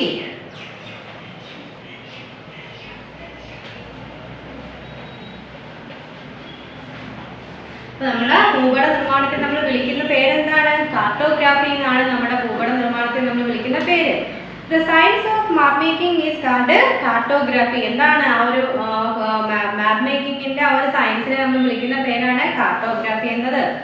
Ancient map makers assumed many shapes of the earth. അപ്പോൾ എന്താണ് ഏൻഷ്യന്റ് മാപ്പ് മേക്കേഴ്സ്? അതായത് ഭൂപട നിർമ്മാണം, പണ്ട് കാലത്ത് ഭൂപടം നിർമ്മിക്കുന്ന ആൾക്കാർ എന്താണ് പറഞ്ഞത്? ഭൂമിക്ക് പല ഷേപ്പ് ഉണ്ടെന്ന് പറഞ്ഞില്ലേ? എർത്തിന് മെനി ഷേപ്സ് ഉണ്ടെന്ന് അവർ പറഞ്ഞു. For example, the Babylonians thought that earth is flat and disc shaped and they drew the map of the world based on this. ബാബിലോണിയക്കാർ എന്താണ് വിശ്വസിച്ചത്? എർത്ത് എന്ന് പറഞ്ഞാൽ ഫ്ലാറ്റ് ആണ്, ഒരു ഡിസ്ക് ഷേപ്പ് ആണ് എർത്തിനെന്നാണ് ബാബിലോണിയക്കാർ വിശ്വസിച്ചത്. അപ്പോൾ അവർ എന്ത് ചെയ്തു? അവർ അത് വെച്ചിട്ടുള്ള വേൾഡിന്റെ രൂപം എന്ത് ചെയ്തു? ആ ഒരു ഫ്ലാറ്റ് അല്ലെങ്കിൽ ആ ഡിസ്ക് ഷേപ്പിലാണ് അവർ മാപ്പ് ഉണ്ടാക്കിയത്. വേൾഡിനെ അവർ എന്ത് കൊടുത്തു? ഒരു ഫ്ലാറ്റ് അല്ലെങ്കിൽ ഒരു ഡിസ്കിന്റെ ആകൃതിയിലാണെന്ന് പറഞ്ഞു ഭൂമി. അതുകൊണ്ട് തന്നെ അവർ നിർമ്മിച്ച മാപ്പെല്ലാം എങ്ങനെയുള്ളതായിരുന്നു? ആ ഒരു രീതി ഫോളോ ചെയ്തിട്ടാണ് അവര് മാപ്പ് നിർമ്മിച്ചിരുന്നത്. നോക്കിയേ, it was Ptolemy, a geographer living in Egypt, who first എന്ത് ചെയ്തു? represented the earth as a sphere. ഇല്ലേ, നമ്മൾ പറഞ്ഞു എന്താണ് നമ്മുടെ ടോളമി എന്ന് പറയുന്നത് നമ്മുടെ ഈജിപ്തിൽ ജീവിച്ചിരുന്ന ഒരു ജിയോഗ്രാഫറിലെ ഭൂമിശാസ്ത്രജ്ഞനായിരുന്നു. അദ്ദേഹമാണ് എന്ത് പറഞ്ഞത്? ഭൂമി നമ്മുടെ എർത്തിന് സ്പിയർ, ഗോളാകൃതിയാണെന്ന് പറഞ്ഞത് ആരാണ്? ഭൂമി എന്താകൃതിയാണ്? ഗോളാകൃതിയാണെന്ന് ആദ്യമായിട്ട് പറഞ്ഞത് ആരാണ്? ഫസ്റ്റ് റെപ്രസെന്റ് ചെയ്തത് ആരാണ്? നമ്മുടെ ടോളമി. ഈജിപ്തിൽ ജീവിച്ചിരുന്ന ആരാണ്? ജിയോഗ്രാഫർ അല്ലേ, ഭൂമിശാസ്ത്രജ്ഞനാണ് പറഞ്ഞത് ഭൂമിക്ക് എർത്ത് സ്പിയർ ആകൃതിയാണ് ഭൂമി എന്ന് പറഞ്ഞത് ടോളമിയാണ്. he is considered as the father of cartography. അപ്പോൾ അതുകൊണ്ട് നമ്മൾ അദ്ദേഹത്തെ വിളിക്കുന്ന പേരാണ് ഫാദർ ഓഫ് കാർട്ടോഗ്രാഫി എന്ന് വിളിക്കുന്നു. കാരണം അദ്ദേഹമാണ് ഭൂമിക്ക് ഫസ്റ്റ് എന്താണ് ഭൂമി സ്പിയർ ആകൃതിയാണെന്ന് കണ്ടുപിടിച്ചത് അദ്ദേഹമാണ്. അപ്പോൾ അദ്ദേഹം അത് വെച്ചിട്ടുള്ള എന്ത് ചെയ്തു? മാപ്പ് മേക്കിംഗ് നടത്താൻ നമുക്ക് സഹായകമായി. അപ്പോൾ അങ്ങനെ നിർമ്മിക്കുന്ന രീതിയെ നമ്മൾ കാർട്ടോഗ്രാഫി എന്നാണ് വിളിച്ചത്. ഇല്ല, അങ്ങനെ ഭൂപടം നിർമ്മിക്കുന്ന രീതി നമ്മൾ കാർട്ടോഗ്രാഫി എന്ന് വിളിച്ചു. അപ്പോൾ നമ്മൾ ടോളമി എന്ത് വിളിച്ചു? ഫാദർ ഓഫ് കാർട്ടോഗ്രാഫി, എന്താണ് കാർട്ടോഗ്രാഫിയുടെ പിതാവെന്ന് വിളിച്ചു. He was also the first to mark the north line on a map. അപ്പോൾ മാപ്പിൽ ഒരു നോർത്ത് ലൈൻ, എന്താണ് ഒരു വടക്കൻ രേഖ, ഇല്ലേ, ഒരു വടക്കൻ രേഖ അടയാളപ്പെടുത്തിയത് നമ്മുടെ ടോളമിയാണ്. ആരാണ്? എക്സാമിനൊക്കെ നമ്മൾ ചോദിച്ചാൽ എന്ത് എഴുതും? ടോളമിയാണ് നമ്മുടെ മാപ്പിൽ നോർത്ത് പോളിലെ നോർത്ത് ലൈൻ, വടക്കൻ രേഖ ആദ്യമായിട്ട് മാർക്ക് ചെയ്ത് നമ്മുടെ ടോളമിയാണ്. അപ്പോൾ നമ്മൾ എന്താണ് സ്റ്റഡി ചെയ്തുകൊണ്ടിരിക്കുന്നത്? ഹിസ്റ്ററി ഓഫ് മാപ്പ് മേക്കിംഗ്, അല്ലേ, മാപ്പ് മേക്കിങ്ങിന്റെ ഹിസ്റ്ററിയെ കുറിച്ചാണ്, അല്ലേ, ഭൂപട നിർമ്മാണത്തിന്റെ ചരിത്രത്തെ കുറിച്ചാണ് നമ്മൾ സ്റ്റഡി ചെയ്തത്. എന്താണ് നമ്മളത് പറഞ്ഞത്? The science of map making is called, എന്താണ് ഭൂപട നിർമ്മാണത്തിന്റെ സയൻസ് നമ്മൾ എന്ന് വിളിക്കുന്നു? കാർട്ടോഗ്രാഫി എന്ന് വിളിക്കുന്നു. Ancient map makers assumed many shape of the earth. എന്താണ് എർത്തിന് എന്താണ് പല ഷേപ്പായിരുന്നു പണ്ടുള്ള ആൾക്കാർ പറഞ്ഞല്ലേ? പണ്ടുള്ള ഭൂപട നിർമ്മാണം നിർമ്മിക്കുന്നത് എന്താണ് പറഞ്ഞത്? എർത്തിന് പല ഷേപ്പ് ഉണ്ടെന്ന് പറഞ്ഞു. ഫോർ എക്സാമ്പിൾ നമ്മൾ എന്ത് പറഞ്ഞു? Babylonians thought that earth is flat and disk shaped and they Drew the map of the world based on this. അപ്പോൾ അവര് ലോകത്തിന്റെ മാപ്പ് ചിത്രീകരിച്ചത് എങ്ങനെയായിരുന്നു? ആ ഒരു ഫ്ലാറ്റിനെങ്കിലും ഡിസ്കിന്റെ ഷേപ്പ് വെച്ചിട്ടാണ് അവര് മാപ്പ് നിർമ്മിച്ചിരുന്നത്. നമ്മുടെ ടോളമി ഈജിപ്തിലെ എന്താണ് ജിയോഗ്രാഫിയായ ടോളമി ആയിരുന്നു ആദ്യമായിട്ട് നമ്മുടെ ഭൂമി, നമ്മുടെ എർത്ത് എന്താണ് സ്പിയർ ഷേപ്പിലാണെന്ന് കണ്ടുപിടിച്ച അദ്ദേഹമാണ്. അദ്ദേഹത്തെ നമ്മൾ ഫാദർ ഓഫ് കാർട്ടോഗ്രാഫി എന്ന് വിളിക്കുന്നുണ്ട്. അതുപോലെ തന്നെ he was also the first to mark the north line on a map. ഒരു മാപ്പിൽ നോർത്ത് ലൈൻ വരച്ചതിൽ ഒരു രേഖപ്പെടുത്തിയത്, ഒരു വടക്കൻ രേഖപ്പെടുത്തിയത് ആരാണ്? അദ്ദേഹമാണ്, ടോളമിയാണ്. നെക്സ്റ്റ് നോക്കിയേ, in ancient times different materials were used to make map. മാപ്പ് നിർമ്മിക്കാൻ നമ്മൾ പണ്ട് കാലങ്ങളിൽ കുറേ മെറ്റീരിയൽസ്, ഡിഫറെന്റ് മെറ്റീരിയൽസ് നമ്മൾ ഉപയോഗിച്ചിരുന്നു. The Babylonians used clay tablets, the Egyptians used metal plates, and the Eskimos used animal skin to make map. മാപ്പ് നിർമ്മിക്കാൻ പണ്ടുള്ള ആൾക്കാർ ഉപയോഗിച്ചിരുന്ന കുറേ മെറ്റീരിയൽസിനെയാണ് നമ്മളിവിടെ പറയുന്നത്. നോക്കിക്കേ, ബാബിലോണിയക്കാർ എന്താണ് യൂസ് ചെയ്തത്? ക്ലേ ടാബ്ലറ്റ് ആയിരുന്നു, അല്ലേ, കളിമൺപുളി അല്ലെങ്കിൽ ചെളി ആ ഇതായിരുന്നു അവർ മാപ്പ് നിർമ്മിക്കാൻ യൂസ് ചെയ്ത മെറ്റീരിയൽ എന്ന് പറയുന്നത്. ഈജിപ്ഷ്യൻകാർ എന്താണ് യൂസ് ചെയ്തത്? ഈജിപ്ഷ്യൻസ് യൂസ്ഡ് മെറ്റൽ പ്ലേറ്റ് ആയിരുന്നു ഈജിപ്ഷ്യൻകാർ യൂസ് ചെയ്തതെങ്കിൽ എക്സിമോസ് എന്താണ് യൂസ് ചെയ്തത്? Animal skin to made map. Eskimos used animal skin to make map. അപ്പോൾ ആനിമൽസിന്റെ സ്കിൻ ആയിരുന്നു എക്സിമോകൾ ഉപയോഗിച്ചത് നമ്മുടെ മാപ്പ് നിർമ്മാണത്തിന് വേണ്ടിയിട്ട് യൂസ് ചെയ്ത മെറ്റീരിയൽ എന്ന് പറയുന്നത്. നോക്കിക്കേ, but as new lands these map were not very accurate. അപ്പോൾ പണ്ട് കാലത്ത് ഇങ്ങനെ ഓരോ മെറ്റീരിയൽസ് ഉപയോഗിച്ച് നമ്മൾ നിർമ്മിച്ചിരുന്ന മാപ്പ് എന്ന് പറയുന്നത് എന്താണ്? കൃത്യതയില്ല, ആക്യുറേറ്റ് അല്ലായിരുന്നു അല്ലേ, correct അല്ലായിരുന്നില്ല. But as new lands were discovered and as people started traveling to distant land, the quality of map improved. അപ്പോൾ എന്ത് ചെയ്തു? പോകെ പണ്ടത്തെ കാലത്ത് നിന്ന് മാറി ഓരോ പുതിയ സ്ഥലങ്ങൾ കണ്ടുപിടിച്ച് ആളുകൾ വേറെ സ്ഥലത്തോട്ട് ട്രാവൽ ചെയ്യാൻ തുടങ്ങി. അങ്ങനെ എന്താണ് പീപ്പിൾ എന്ത് ചെയ്തു? ട്രാവൽ ചെയ്യാൻ വേറെ ഡിസ്റ്റന്റ് ലാൻഡിലൂടെ ട്രാവൽ ചെയ്യാൻ തുടങ്ങിയപ്പോഴത്തേക്കും മാപ്പിന്റെ ക്വാളിറ്റി അനുസരിച്ച് ഇമ്പ്രൂവ് ചെയ്തു അല്ലേ. കാലം മാറി, പ്രാചീന കാലം മാറി, പുതിയ കാലഘട്ടത്തിലേക്കൊക്കെ വന്നു. ആളുകൾ ആ ഒരു പരമ്പരാഗത രീതിയിൽ നിന്ന് കുറച്ചുകൂടെ ചേഞ്ചസ് ആയിട്ട് വേറെ സ്ഥലങ്ങളിലൊക്കെ യാത്ര ചെയ്യാൻ തുടങ്ങി, ദൂര സ്ഥലങ്ങളിലൊക്കെ പോകാൻ തുടങ്ങി. അപ്പോൾ അങ്ങനെ പുതിയ ഓരോ രീതി വന്നപ്പോഴത്തേനും ആ മാപ്സ് എന്തോ ചെയ്തു? ഇമ്പ്രൂവ് ചെയ്യാൻ തുടങ്ങി, മാപ്പിന്റെ ക്വാളിറ്റിയും കൂടാൻ തുടങ്ങി. Modern map are either printed on a material such as paper or plastic or they are stored in computer. അപ്പോൾ മോഡേൺ രീതിയിൽ ഇപ്പം നമ്മൾ ക്ലേ ഉപയോഗിച്ചോ അല്ലെങ്കിൽ ആനിമൽ സ്കിൻ ഉപയോഗിച്ചിട്ടാണ് മാപ്പ് നിർമ്മിക്കുന്നത്. അല്ല, നമ്മൾ ഇന്ന് മോഡേൺ വേൾഡാണെങ്കിൽ അപ്പോൾ നമ്മൾ എന്ത് ചെയ്യാൻ തുടങ്ങി? മെറ്റീരിയൽ സച്ച് ആസ് പേപ്പറും പ്ലാസ്റ്റിക്കും ഒക്കെ ഉപയോഗിച്ചിട്ട് നമ്മൾ മാപ്പ് ഉണ്ടാക്കാൻ തുടങ്ങി അല്ലേ. ഏത് പ്രിന്റഡ് ഓൺ എ മെറ്റീരിയൽ, അതായത് പേപ്പറിൻ്റെ അകത്ത് പ്ലാസ്റ്റിക്കിൻ്റെ അകത്തൊക്കെ ഓരോന്ന് പ്രിന്റ് ചെയ്ത് നമ്മൾ മാപ്പ് ഉണ്ടാക്കാൻ തുടങ്ങി. or they are stored in computers. പിന്നെ എന്താ നമ്മൾ കമ്പ്യൂട്ടറിലും സ്റ്റോർ ചെയ്യാൻ തുടങ്ങി മാപ്പ് അല്ലേ. Modern map are more accurate than the old one. അപ്പോൾ പഴയ കാലത്തെ മാപ്പിനെ വെച്ചിട്ട് നോക്കുകയാണെങ്കിൽ പുതിയ മാപ്പ് എന്തുവായ കൂടുതൽ ആക്യുറേറ്റ് ആയി, മോർ ആക്യുറേറ്റ് അല്ലേ, കൃത്യത ഉള്ളതായിട്ട് മാറി. Images from satellite and aeroplanes are used to make detailed map with the help of computers. എന്തു ചെയ്യും? ആ ഉപഗ്രഹത്തിൽ നിന്നും വിമാനങ്ങളിൽ നിന്നുമുള്ള എന്താണ് ചിത്രങ്ങൾ നമ്മൾ കമ്പ്യൂട്ടറിന്റെ സഹായത്തോടെ എന്ത് ചെയ്യുമെന്നാണ് പറഞ്ഞത്? കമ്പ്യൂട്ടറിന്റെ സഹായത്തോടെ വിശദമായി മാപ്പുകൾ നിർമ്മിക്കാൻ വേണ്ടിയിട്ട് ഉപയോഗിച്ചില്ല. അതൊക്കെ നമ്മൾ കമ്പ്യൂട്ടറും ഉപഗ്രഹങ്ങളും അതുപോലെ തന്നെ സാറ്റലൈറ്റും പിന്നെ എന്താണ് എയറോപ്ലെയിൻ ഉപഗ്രഹങ്ങളും വിമാനമൊക്കെ ഉപയോഗിച്ച് നമ്മൾ ഓരോ ചിത്രങ്ങൾ എടുക്കുകയും അത് നമ്മൾ കമ്പ്യൂട്ടറിന്റെ സഹായത്തോടെ മാപ്പിലോട്ട് മാറ്റുകയൊക്കെ ചെയ്തു. അപ്പോൾ ഇന്ന് മോഡേൺ യുഗത്തിൽ മാപ്പ് എങ്ങനെയാണ്? മോർ ആക്യുറേറ്റ് ആണ് compare to old map. Old മാപ്പിനെ കമ്പയർ ചെയ്ത് നോക്കുകയാണെങ്കിൽ ഇന്നത്തെ മാപ്പ് എന്ന് പറഞ്ഞാൽ വളരെ കൃത്യതയുള്ളതാണ്. അപ്പോൾ നമ്മൾ ഹിസ്റ്ററി ഓഫ് മാപ്പ് മേക്കിംഗ് ആണ് പറഞ്ഞത്. അതിൽ നമ്മൾ എന്താണ് പറയുന്നത്? പണ്ട് നമ്മൾ സയൻസ്, ആ ഒരു മാപ്പ് മേക്കിങ്ങിന്റെ സയൻസിനെ നമ്മൾ വിളിക്കുന്ന പേരാണ് കാർട്ടോഗ്രഫി എന്ന് പറയുന്നു ഇല്ലേ. അതായത് എന്താണ് പല ഏഷ്യൻ മാപ്പ് മേക്കേഴ്സ് എന്താണ് ഭൂമിക്ക് പല ആകൃതി ഉണ്ടെന്ന് പറഞ്ഞു. ബാബിലോണിയക്കാർ പറഞ്ഞത് ഭൂമി ഫ്ലാറ്റും ഡിസ്ക് ഷേപ്പ് ആയിരുന്നു എന്നാണ് അവർ പറയുന്നത്. അപ്പോൾ അവർ അതിനനുസരിച്ചിട്ടുള്ള മാപ്പായിരുന്നു അവർ ക്രിയേറ്റ് ചെയ്തുകൊണ്ടിരുന്നത്. പക്ഷെ നമ്മുടെ ടോളമി ഈജിപ്ഷ്യയിലെ ആരാണ്? ജിയോഗ്രാഫർ. അദ്ദേഹം എന്ത് ചെയ്തു? നമ്മുടെ ഭൂമി സ്പിയർ ആകൃതിയാണ് ആദ്യമായിട്ട് കണ്ടുപിടിക്കുകയും അദ്ദേഹത്തിനെ നമ്മൾ എന്ത് വിളിച്ചു? ഫാദർ ഓഫ് കാർട്ടോഗ്രഫി എന്ന് വിളിച്ചു. പിന്നെ എന്താണ്? അദ്ദേഹമാണ് ആദ്യമായിട്ട് ഒരു മാപ്പിൽ നോർത്ത് ലൈൻ മാർക്ക് ചെയ്തത്. പിന്നെ നമ്മൾ പറഞ്ഞത് പണ്ട് ഏഷ്യൻ ടൈംസിൽ ഡിഫറെൻറ്റ് മെറ്റീരിയൽസ് യൂസ് ചെയ്തിട്ടായിരുന്നു മാപ്പ് മേക്കിംഗ് നടത്തിയിരുന്നത്. ബാബിലോണിയക്കാർ ക്ലേ ടാബ്ലറ്റ് ആയിരുന്നു യൂസ് ചെയ്തെങ്കിൽ ഈജിപ്തുകാർ എന്ത് യൂസ് ചെയ്തു? മെറ്റൽ പ്ലേറ്റ്സ് ഉപയോഗിച്ചു. അതുപോലെ എക്സിമോകളോ ആനിമൽ സ്കിൻ ഉപയോഗിച്ചിട്ട് മാപ്പ് മേക്ക് ചെയ്യാൻ തുടങ്ങി. പക്ഷെ അതെല്ലാം എന്തായിരുന്നു? നോട്ട് ആക്യുറേറ്റ് അല്ലേ, കൃത്യതയില്ലാത്ത മാപ്പുകളായിരുന്നു നമുക്ക് പരമ്പരാഗത കാലത്ത് കിട്ടിക്കൊണ്ടിരുന്നത്. പിന്നെ എന്ത് ചെയ്തു? ആളുകൾ കുറച്ചുകൂടെ ഡെവലപ്ഡ് ആയി, ആ ഒരു പരമ്പരാഗത രീതി മാറി. നമ്മുടെ ആളുകൾ വേറെ സ്ഥലങ്ങളിലൊക്കെ ദൂര സ്ഥലങ്ങളിലൊക്കെ സഞ്ചരിക്കാൻ തുടങ്ങിയപ്പോഴത്തേക്കും മാപ്പ് എന്ത് ചെയ്തു? കുറച്ചുകൂടെ വിപുലമാവുകയും ക്വാളിറ്റി കൂടുകയൊക്കെ ചെയ്തു. നമ്മൾ മോഡേൺ യുഗത്തിലെ മാപ്പ് എങ്ങനെയായിരുന്നു? നമ്മൾ എന്താണ് യൂസ് ചെയ്യുന്നത്? പ്ലാസ്റ്റിക്കും പേപ്പറും ഒക്കെ യൂസ് ചെയ്തിട്ടാണ് ഇന്ന് നമ്മൾ മാപ്പ് നിർമ്മിക്കുന്നത്. അതുപോലെ കമ്പ്യൂട്ടറിൽ നമ്മൾ സ്റ്റോർ ചെയ്ത് വെക്കുന്നുണ്ട്. പിന്നെ നമ്മൾ എന്തോ പറഞ്ഞത്? നമ്മുടെ വിമാനങ്ങൾ സാറ്റലൈറ്റും എയറോപ്ലെയിൻസ് ഒക്കെ യൂസ് ചെയ്തിട്ട് നമ്മൾ പിക്ചേഴ്സ് എടുക്കുകയും അത് നമ്മൾ കമ്പ്യൂട്ടറിന്റെ സഹായത്തോടെ മാപ്പിലിട്ട് വിശദമായിട്ട് ചേർക്കുകയൊക്കെ ചെയ്യുന്നുണ്ട്. ഇതാണ് ഹിസ്റ്ററി ഓഫ് മാപ്പ് മേക്കിംഗ് എന്ന് അല്ലേ. ഭൂപട നിർമ്മാണത്തിന്റെ ചരിത്രത്തെ കുറിച്ചാണ് നമ്മൾ പറഞ്ഞുകൊണ്ടിരുന്നത്. ഇനി ഇമ്പോർട്ടന്റ് ഫീച്ചേഴ്സ് ഓഫ് മാപ്പ്. മാപ്പിന് കുറെ സവിശേഷതകളുണ്ട് ഇല്ലേ. മാപ്പിന് കുറെ സവിശേഷതകളുണ്ട്. Every map is provided with some aids or tools to help you read it. അപ്പോൾ നമുക്ക് ആ മാപ്പ് വായിക്കാൻ എല്ലാ മാപ്പും നമുക്ക് എന്ത് പ്രൊവൈഡ് ചെയ്യുന്ന പറഞ്ഞാൽ ചില എയ്ഡ്സ് ഇല്ലേ, നമുക്ക് സഹായമായിട്ടുള്ള എയ്ഡ്സും ടൂൾസും ഒക്കെ ഈ മാപ്പ് നമുക്ക് പ്രൊവൈഡ് ചെയ്യുന്നുണ്ട്. എന്താണ്? ആ മാപ്പ് നമുക്ക് കാണുമ്പോൾ അത് കണ്ട് മനസ്സിലാക്കാൻ അല്ലെങ്കിൽ അത് വായിക്കാൻ നമുക്ക് ഓരോ മാപ്പും നമുക്ക് കുറെ സഹായമായിട്ടുള്ള ടൂൾസും എന്താണ് എയ്ഡ്സും ഒക്കെ നൽകുന്നുണ്ട്. There is a scale, a vertical line marked N at the top and some required symbols. അപ്പോൾ എന്താണ്, there is a scale. അതെന്താണ്, ഒരു സ്കെയിലാണെന്ന് നമുക്ക് പറയാം. എന്താണ്, ആ സ്കെയിൽ ഉപയോഗിച്ചിട്ടാണ് നമ്മൾ മാപ്പ് നോക്കുന്നത്. A vertical line marked n at the top. അതായത് എന്താണ്, നമ്മൾ ഒരു വെർട്ടിക്കൽ ലൈൻ, എന്താണ്, ഒരു ലംബ രേഖ നമ്മൾ വരയ്ക്കുക. അത് എവിടെയാണ് മാർക്ക് എൻ രേഖപ്പെടുത്താൻ നമ്മൾ എന്താണ് ഒരു വെർട്ടിക്കൽ ലൈൻ വരയ്ക്കുകയും കുറച്ച് സിമ്പിൾസ് ആഡ് ചെയ്യുകയൊക്കെ ചെയ്യുന്നുണ്ട്.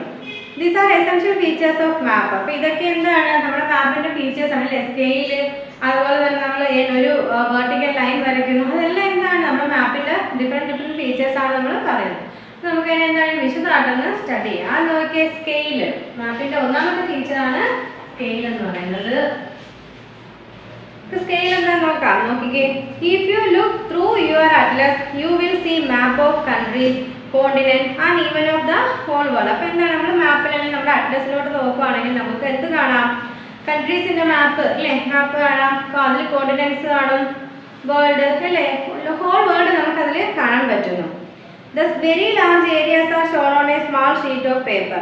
എന്താണ്, വെരി ലാർജ് ഏരിയാസ് ആണ് അല്ലേ, നമ്മുടെ കോണ്ടിനെന്റോ അല്ലെങ്കിൽ ഓഷ്യനോ ഒക്കെ എന്താണ് സ്മോൾ ആണല്ലോ. അപ്പോൾ ആ വെരി ലാർജ് ഏരിയാസിനെ നമ്മളൊരു പേപ്പറിൽ നമ്മൾ കാണുവാണല്ലേ, ഒരു സ്മാൾ പേപ്പറിൽ, സ്മാൾ ഷീറ്റ് ഓഫ് പേപ്പർ, നമ്മുടെ മുന്നിലിരിക്കുന്ന ഒരു സ്മാൾ ഷീറ്റ് ഓഫ് പേപ്പറിൽ നമ്മൾ ആ ലാർജ് കോണ്ടിനെന്റിനെ ഓഷ്യനെയൊക്കെ കാണുകയാണ്. Do you know how this is done അല്ലേ, നിങ്ങൾക്കറിയാമോ ഇത് എങ്ങനെയാണ് സംഭവിക്കുന്നതെന്ന്. എങ്ങനെയാണ്, it is done by making a small distance on paper represent a large distance on the ground. എന്താണ് പറയുന്നത്, അതായത് നമ്മുടെ പേപ്പറിൽ ഒരു സ്മാൾ ഡിസ്റ്റൻസ് എന്ന് പറഞ്ഞാൽ എന്താണ്, ആ ഒരു ഗ്രൗണ്ടിലെ ലാർജ് ഡിസ്റ്റൻസിനെയാണ് നമ്മുടെ പേപ്പറിൽ നമ്മൾ സ്മാൾ ഡിസ്റ്റൻസ് ആയിട്ട് കാണിച്ചിട്ടാണ് നമ്മൾ ഈ ആ ഒരു ലാർജ് കോണ്ടിനെന്റ് ഓഷ്യനെല്ലാം നമ്മുടെ പേപ്പറിൽ അതിനെ ചിത്രീകരിക്കുന്നത്.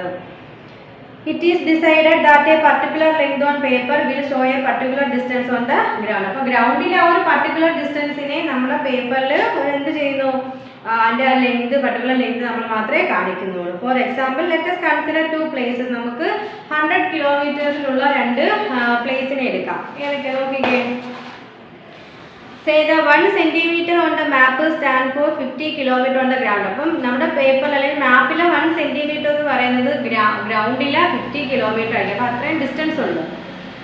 These two places would be 2 centimeter apart on the map. എന്താണ് നമ്മൾ പറഞ്ഞു, നമ്മൾ രണ്ട് കൺട്രീസിനെ എക്സാമ്പിൾ ആയിട്ട് എടുത്തു. ആ രണ്ട് കൺട്രീസ് മാപ്പിൽ നിന്ന് 2 kilometre അപ്പാർട്ടാണ്. This relation of 1 centimeter on the map representing 50 kilometer on the ground is the scale of map. Different map use different. അപ്പോൾ എന്താണ് നമ്മൾ പറഞ്ഞത്, എന്താ റിലേഷൻ, ആ ഒരു ബന്ധം. 1 സെൻറ്റിമീറ്റർ മാപ്പിൽ റെപ്രസെൻറ്റ് ചെയ്യുന്ന ആ 1 സെൻറ്റിമീറ്റർ എന്ന് പറയുന്നത് നമ്മുടെ ഗ്രൗണ്ടിൽ റെപ്രസെൻറ്റ് ചെയ്യുന്ന 50 കിലോമീറ്ററിന് തുല്യമാണ്. അപ്പോൾ അതാണ് ആ ഒരു സ്കെയിൽ എന്ന് പറഞ്ഞില്ലേ, ആ ഒരു ഇതിന് നമ്മൾ എന്താണ് ആ സ്കെയിൽ ഓഫ് ദ മാപ്പ് എന്നാണ് പറയുന്നത്. നമ്മൾ പേപ്പറിൽ റെപ്രസെൻറ്റ് ചെയ്യുന്ന ആ ഒരു 1 സെൻറ്റിമീറ്ററും നമ്മുടെ ഗ്രൗണ്ടിൽ നമ്മുടെ ഗ്രൗണ്ടിലെ 50 കിലോമീറ്ററിന് ഈക്വൽ, ആ ഒരു റിലേഷനാണ് നമ്മൾ സ്കെയിൽ ഓഫ് ദ മാപ്പ് എന്ന് പറയുന്നത്. Different map use different scales. അപ്പം പല മാപ്പുകൾ പല സ്കെയിലാണ് യൂസ് ചെയ്യുന്നത്. അപ്പോൾ നമ്മൾ പറഞ്ഞു, നമ്മൾ എന്താണ് പറഞ്ഞത്, ഒരു ലാർജ് കോണ്ടിനെന്റിനെയും സീ ആയിട്ട് നമ്മൾ പേപ്പറിൽ എങ്ങനെയാണല്ലേ കാണിക്കുന്നത്, സ്മോൾ ഷീറ്റ് ഓഫ് പേപ്പറിൽ എങ്ങനെയാണ് കാണിക്കുന്നത് എന്ന് പറഞ്ഞപ്പോൾ നമ്മൾ എന്താ പറഞ്ഞത്, നമ്മുടെ ലാർജ് ഡിസ്റ്റൻസ്, ഗ്രൗണ്ടിൽ ലാർജ് ഡിസ്റ്റൻസ് എടുത്തിട്ട് നമ്മുടെ പേപ്പറിൽ സ്മോൾ ഡിസ്റ്റൻസിലാണ് അത് നമ്മൾ കാണിക്കുന്നതെന്ന് പറഞ്ഞു. ഇപ്പോൾ എക്സാമ്പിൾ നമ്മൾ പറഞ്ഞാൽ എന്താണ് 1 കിലോമീറ്റർ അല്ലേ, 1 സെൻറ്റിമീറ്റർ. നമ്മുടെ പേപ്പറിൽ 1 സെൻറ്റിമീറ്റർ കാണിക്കുന്നത് എന്തിന് ഈക്വലാണ്, ഗ്രൗണ്ടിലെ 50 കിലോമീറ്ററിന് ഈക്വലാണ്. അപ്പോൾ അത് ആ 50 കിലോമീറ്റർ 1 സെൻറ്റിമീറ്റർ ആക്കിയിട്ടാണ് നമ്മുടെ മാപ്പിൽ നമ്മൾ കാണിക്കുന്നതെന്ന് പറയുന്നത്. The scale of map is generally shown by a graduated straight line of a particular length. എന്താണ് പർട്ടിക്കുലർ ലെങ്തിലുള്ള എന്തായിട്ടാണ് നമ്മൾ പറയുന്നത്, ഒരു straight line, graduated straight line ആയിട്ടാണ് സ്കെയിലിനെ നമ്മൾ മാപ്പിൽ കാണിക്കുന്നത് അല്ലേ. സ്കെയിലിനെ നമ്മൾ മാപ്പിൽ കാണിക്കുന്നത് എങ്ങനെയാണ്, ഒരു graduated straight line of a particular ലെങ്തിലുള്ള ഒരു ഗ്രാജുവേറ്റഡ് സ്ട്രേറ്റ് ലൈൻ ആയിട്ടാണ് ആ സ്കെയിലിനെ നമ്മുടെ മാപ്പിൽ നമ്മൾ കാണിക്കുന്നത്. The scale is generally drawn at the top or the bottom of map. ഒന്നുകിൽ ആ ഒരു എന്താണ് നമ്മുടെ മാപ്പിൻ്റെ ബോട്ടത്തിൽ നിന്ന് നമുക്ക് സ്കെയിൽ വരയ്ക്കാം, ഇല്ലെങ്കിൽ ടോപ്പിൽ നിന്ന് തുടങ്ങാം, അല്ലെങ്കിൽ എന്താണ് ചിലപ്പം ഇല്ലാതെ ഇരിക്കും അല്ലേ. സംടൈംസ് സ്കെയിൽ ഈസ് നോട്ട്, ചിലപ്പം മാപ്പിൽ സ്കെയിൽ വരയ്ക്കത്തുമില്ല.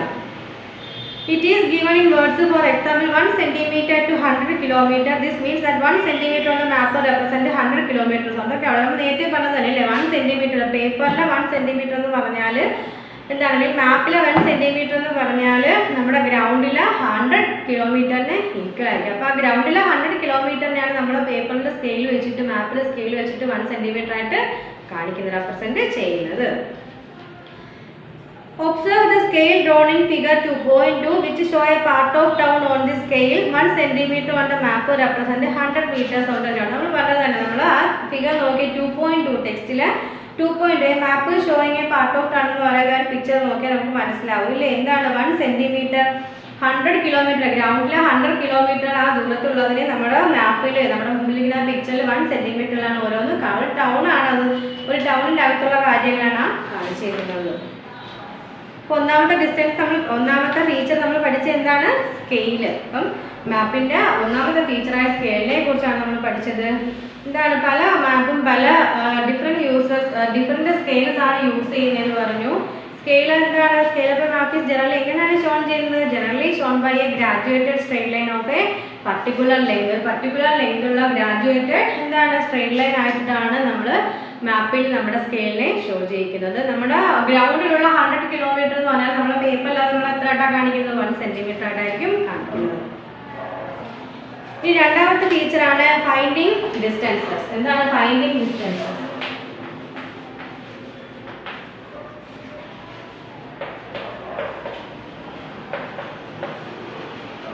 എന്താണ് ഫൈൻഡിങ് ഡിസ്റ്റൻസ് എന്ന് നോക്കിയേ നമുക്ക് ഡിസ്റ്റൻസ് കണ്ടുപിടിക്കണം അല്ലേ.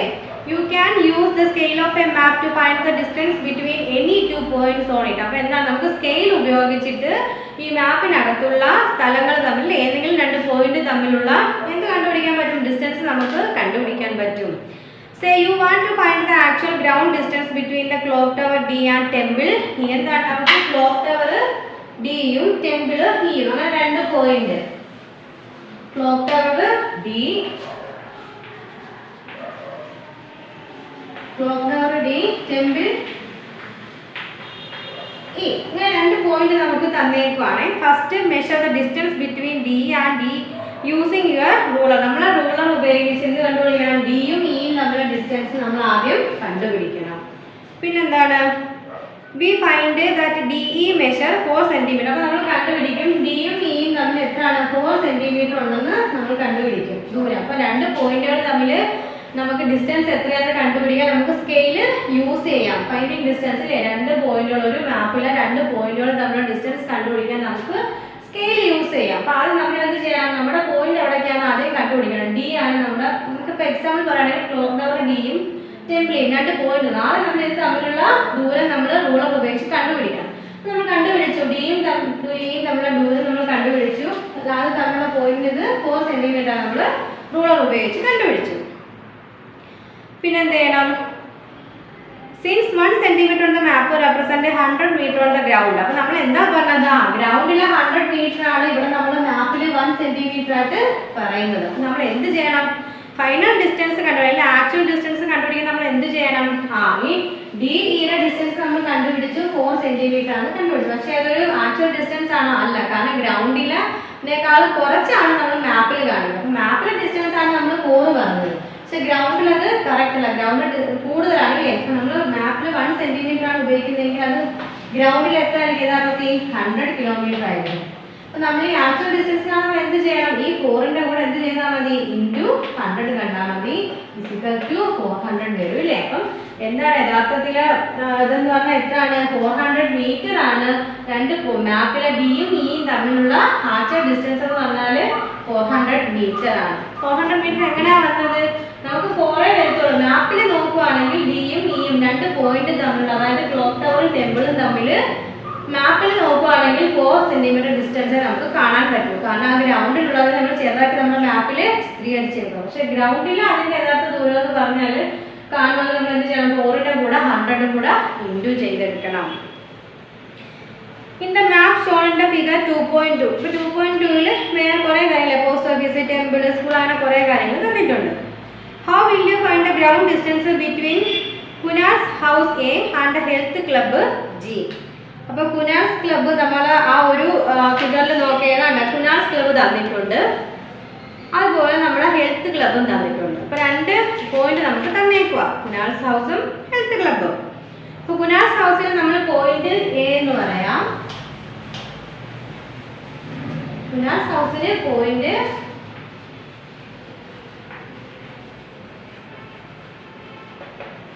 എ എന്ന് കൊടുക്കാം. ഹെൽത്ത് ക്ലബിനോ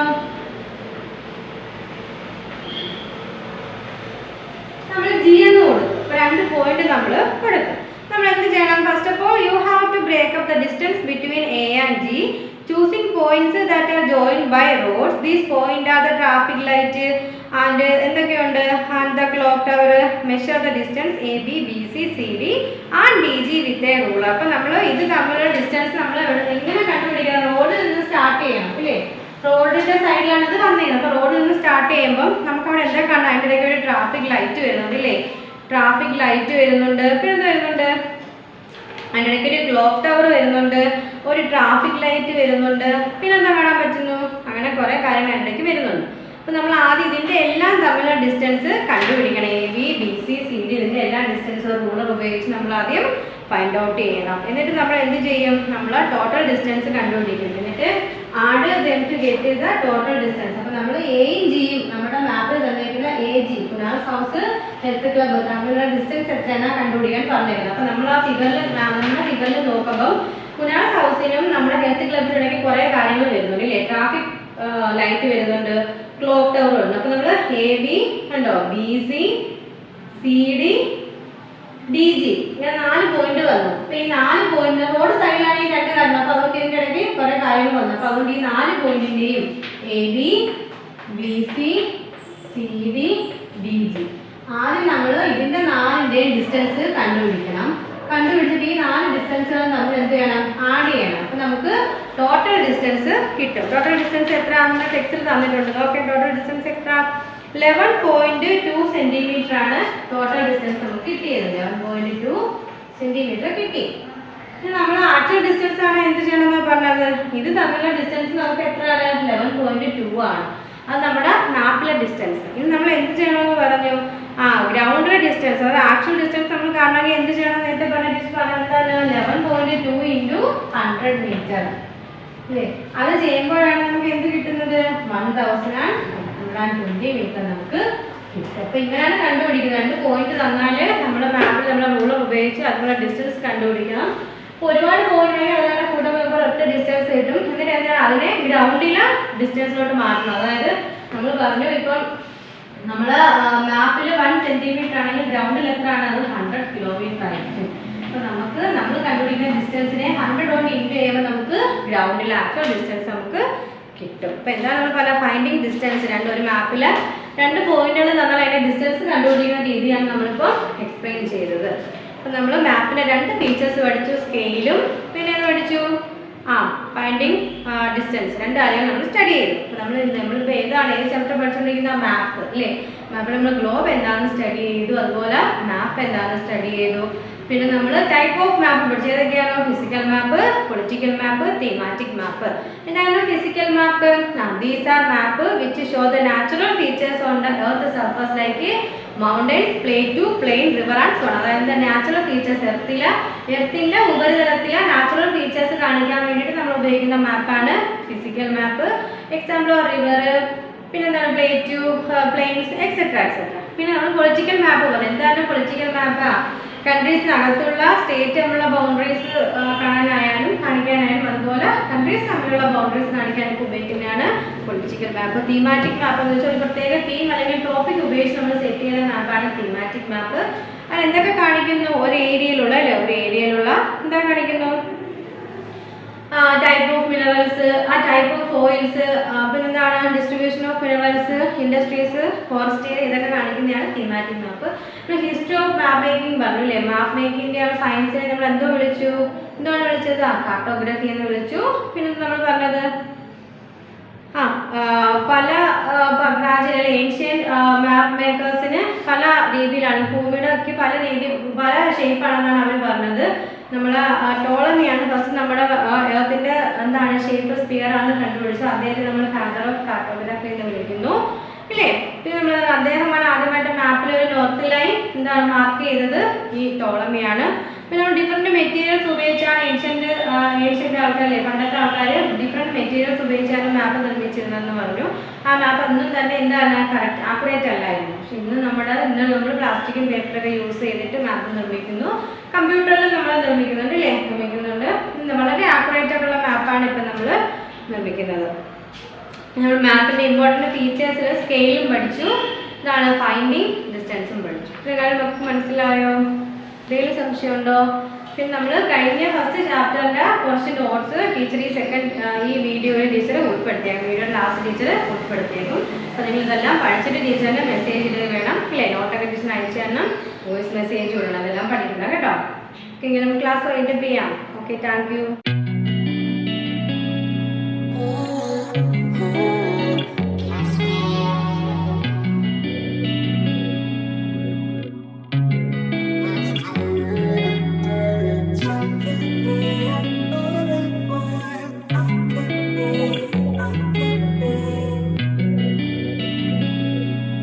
മോർണിംഗ് സ്റ്റുഡൻസ്, എങ്ങനെയുണ്ടായിരുന്നു എല്ലാവർക്കും ഓണമൊക്കെ? നന്നായിട്ട് ആഘോഷിച്ചോ ഓണമൊക്കെ? എല്ലാവരും നന്നായിട്ടൊക്കെ ആഘോഷിച്ചോ? പുതിയ ഉടുപ്പൊക്കെ എല്ലാവരും ഒക്കെ ഇട്ടോ? ഓക്കെ, അപ്പൊ എല്ലാവർക്കും നല്ല ഒരു ഓണമായിരുന്നു കഴിഞ്ഞതെന്ന് ടീച്ചർ വിശ്വസിക്കുകയാണ്. അപ്പൊ നമുക്കിനി നമ്മുടെ മലയാളത്തിന്റെ അടുത്ത പാഠം പഠിക്കാം. അടുത്തത് ഒരു പദ്യമാണ്. അപ്പൊ ആ പദ്യത്തിന് മുന്നേ ടീച്ചർ ഇപ്പോൾ എടുക്കാൻ പോകുന്നത് ഒരു കഥയാണ്. കഥ എന്ന് വെച്ചാൽ നമുക്ക് എല്ലാവർക്കും ഒരുപാട് ഇഷ്ടപ്പെടുന്ന ഒരെണ്ണമാണ്. പാഠം 4 പാത്തുമ്മയുടെ ആട്. പാഠം 4 പാത്തുമ്മയുടെ ആട്. Page number 17. Page number 17. പാഠം 4 പാത്തുമ്മയുടെ ആട്. ഓക്കെ, നോക്കിയേ, നല്ലൊരു കഥയാണ് കേട്ടോ. ചാരുകസേരയിൽ ഞാൻ മുൻവശത്തെ വരാന്തയിൽ ഇരിക്കുമ്പോൾ ആരോ കടലാസ് വലിച്ചു കീറുന്ന ശബ്ദം കേട്ടു. ഞാൻ ചെറുവാതിലിലൂടെ ഉള്ളിലേക്ക് നോക്കി. അത്ഭുതം! ആ ആട് എന്റെ കിടക്കയിൽ കയറി നിന്നുകൊണ്ട് പുസ്തകം തിന്നുകയാണ്. അതായത് നിങ്ങൾക്ക് അവിടെ ഒരു പടം തന്നിട്ടുണ്ട്, കണ്ടോ? ഒരു കസേരയിൽ ഇങ്ങനെ എന്താണ് നമ്മളുടെ കഥാനായകൻ ഇങ്ങനെ കിടക്കുകയാണ്. അതിന്റെ അടുത്ത് ഒരു ആട്, നല്ല സുന്ദരിയായിട്ടുള്ള ഒരു ആട് നിൽക്കുന്നു, കണ്ടോ? ആടിനെ പറ്റിയിട്ടുള്ള, ആടിനെ പറ്റിയിട്ടും ആ വീട്ടിലുള്ള ആളുകളെ പറ്റിയിട്ടും ഒക്കെ ചേർത്ത് ഉള്ള ഒരു കഥ. അതാണ് പാത്തുമ്മയുടെ ആട്. വളരെ പ്രശസ്തമായിട്ടുള്ളൊരു ഇതാണ് പാത്തുമ്മയുടെ ആട് എന്ന് പറയുന്നത് കേട്ടോ. അതായത് ഒരുപാട് വലിയൊരു കഥയാണ്. അതിന്റെ കുറച്ചേ ഉള്ളൂ നമുക്ക് ഇവിടെ പഠിക്കാനായിട്ട് കേട്ടോ. അതായത് വലിയൊരു നമുക്ക് അതായത് ഒരു ക്ലാസ് കൊണ്ട് 2 ക്ലാസ് കൊണ്ടൊന്നും തീരത്തില്ല, ഒരുപാടുണ്ട് കേട്ടോ. വൈക്കം മുഹമ്മദ് ബഷീറിന്റെ കഥയാണ്. വൈക്കം മുഹമ്മദ് ബഷീറിന്റെ കഥാപാത്രത്തെ ആസ്പദമാക്കിക്കൊണ്ടുള്ള ഒരു പാഠം.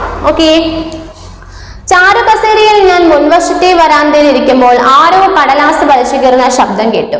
ഞാൻ ചെറുവാതിലിലൂടെ ഉള്ളിലേക്ക് നോക്കി. അത്ഭുതം! ആ ആട് എന്റെ കിടക്കയിൽ കയറി നിന്ന് പുസ്തകം തിന്നുകയാണ്. അല്ലെ, ഇപ്പോ നമ്മുടെ കഥാനായകൻ ഇങ്ങനെ ചാരുകസേരയിൽ ഇങ്ങനെ മുൻവശത്ത് ഇങ്ങനെ കിടക്കുകയായിരുന്നു. ചാരുകസേര ഇങ്ങനെ ഇരിക്കുക. പെട്ടെന്ന് എന്തോ ഒരു പേപ്പർ കീറുന്ന പോലെ സൗണ്ട് കേട്ടിട്ട് നമ്മുടെ കഥാനായകൻ പതുക്കെ എണീറ്റ് നോക്കിയപ്പോ എങ്ങനെയാണ്, ചെറിയൊരു വാതിലിലൂടെ ഉള്ളിലോട്ട് നോക്കിയപ്പോ ഈ ആട് എന്ത് ചെയ്യുകയാണ്? അദ്ദേഹം കിടക്കുന്ന മുറിയിലെ കട്ടിലിൽ കയറി നിന്നുകൊണ്ട് ആ കട്ടിലിന്റെ പുറത്ത് കുറെ പുസ്തകങ്ങൾ ഉണ്ടായിരുന്നു. ആ പുസ്തകങ്ങളെല്ലാം എന്താണ് വലിച്ചു കീറി തിന്നുകയാണ്. ആ പേപ്പർ തിന്നുന്നതിന്റെ സൗണ്ടും ആ ബുക്ക് വലിച്ചു കീറുന്ന സൗണ്ടുമാണ് നമ്മുടെ ഈ കഥാനായകൻ കേട്ടത്. പെട്ടിപ്പുറത്തു ബാല്യകാല സഖി, ശബ്ദങ്ങൾ എന്നീ 2 പുസ്തകങ്ങളുടെ പുതിയ പതിപ്പിന്റെ ഓരോ കോപ്പി കിടക്കുന്നുണ്ട്. അതിൽ ബാല്യകാല സഖിയാണ് ഇപ്പോൾ സാപ്പിടുന്നത്. മുൻകാല് കൊണ്ട് ചവിട്ടിയിട്ട് 2-3 പേജുകളാക്കി നക്കി നക്കി വായിലാക്കി സ്റ്റൈലായി ചവച്ച് തിന്നുകയാണ്. അപ്പോ പെട്ടിപ്പുറത്ത് എന്തുണ്ട്? അതായത് ബുക്ക്, കട്ടിലിൽ കിടക്കുന്ന ബുക്കൊക്കെ എന്ത് ചെയ്തു? കഴിഞ്ഞു. ഇനി എന്താ അടുത്ത് തിന്നാൻ പോവുകയാണ്. അതായത് അവിടെ അടുത്തൊരു പെട്ടി ഇരിപ്പുണ്ട്, കട്ടിലിന്റെ സൈഡിലൊരു പെട്ടി ഇരിപ്പുണ്ട്. ആ പെട്ടിയില് ബാല്യകാല സഖിയും ശബ്ദങ്ങൾ എന്നീ 2 പുസ്തകങ്ങൾ, അദ്ദേഹം എഴുതിയ 2 പുസ്തകങ്ങൾ ഇരിക്കുകയാണ്. അപ്പോൾ കട്ടിലുള്ള ബുക്കെല്ലാം തിന്നു കഴിഞ്ഞിട്ട് ഇനി അടുത്തത് നമ്മുടെ ബാല്യകാല സഖി എന്ന ബുക്ക് തിന്നാൻ വേണ്ടി പോവുകയാണ് ഈ ആട്. അങ്ങനെയാണ് തിന്നുന്നത്. നോക്കിയേ, മുൻകാലുകൾ കൊണ്ട് ചവിട്ടി, അല്ലെ, 2 മുൻവശത്തെ കാലുണ്ടല്ലോ ആടിന്, അതുകൊണ്ട് എന്ത് ചെയ്ത ബുക്ക് ചവിട്ടിയിട്ട് എന്താണ് 2-3 പേജുകളാക്കി നക്കി നക്കി, അല്ലേ, നാക്കൊണ്ട് എന്ത് ചെയ്ത് 2-3 പേപ്പർ ഇങ്ങനെ നക്കി നക്കി എന്താണ് വായിലോട്ട് വെച്ച് ചവച്ചരച്ചങ്ങ് തിന്നുകയാണ് നമ്മളുടെ ഈ ആട്. ഓക്കെ, ഒന്നുകൂടെ വായിക്കാം. ചാരുകസേരയിൽ ഞാൻ മുൻവശത്തെ വരാന്തയിൽ ഇരിക്കുമ്പോൾ ആരോ കടലാസ് വലിച്ചു കീറുന്ന ശബ്ദം കേട്ടു. ഞാൻ ചെറുവാതിലിലൂടെ ഉള്ളിലേക്ക് നോക്കി. അത്ഭുതം! ആ ആട് എന്റെ കിടക്കയിൽ കയറി നിന്നുകൊണ്ട് പുസ്തകം തിന്നുകയാണ്. പെട്ടിപ്പുറത്ത് ബാല്യകാല സഖി, ശബ്ദങ്ങൾ എന്നീ 2 പുസ്തകങ്ങളുടെ പുതിയ പതിപ്പിന്റെ ഓരോ കോപ്പി ഇരിക്കുന്നുണ്ട്. അതിൽ ബാല്യകാല സഖിയാണ് ഇപ്പോൾ അത് സാപ്പിടുന്നത്. മുൻകാല് കൊണ്ട് ചവിട്ടിയിട്ട് 2-3 പേജുകളാക്കി നക്കി നക്കി വായിലാക്കി സ്റ്റൈലായി ചവച്ച് തിന്നുകയാണ്. അല്ലെ, അതായത് അതുപോലെ പറയാം, ചാരുകസയിൽ ഇങ്ങനെ ഇരുന്നപ്പോ എന്തോ ശബ്ദം കേട്ടിട്ടാണ് വാതിലിലൂടെ അദ്ദേഹം അകത്തോട്ട് നോക്കുന്നത്. നോക്കിയപ്പോ അദ്ദേഹത്തിന്റെ മുറിയിൽ കട്ടിലിന്റെ മുകളിൽ എന്താണ് ഈ ആട് നിന്നുകൊണ്ട് അതിന്റെ മുകളിലുള്ള പുസ്തകങ്ങൾ തിന്നുകയാണ്. അതെല്ലാം തിന്നു തീർന്നിട്ട് തൊട്ടടുത്തൊരു പെട്ടിപ്പുറമുണ്ട്. ആ പെട്ടിപ്പുറത്ത് എന്താണ് ബാല്യകാല സഖിയും ശബ്ദങ്ങൾ എന്നീ 2 പുതിയ അദ്ദേഹം എഴുതിയ പുസ്തകങ്ങൾ ഇരിപ്പുണ്ട്.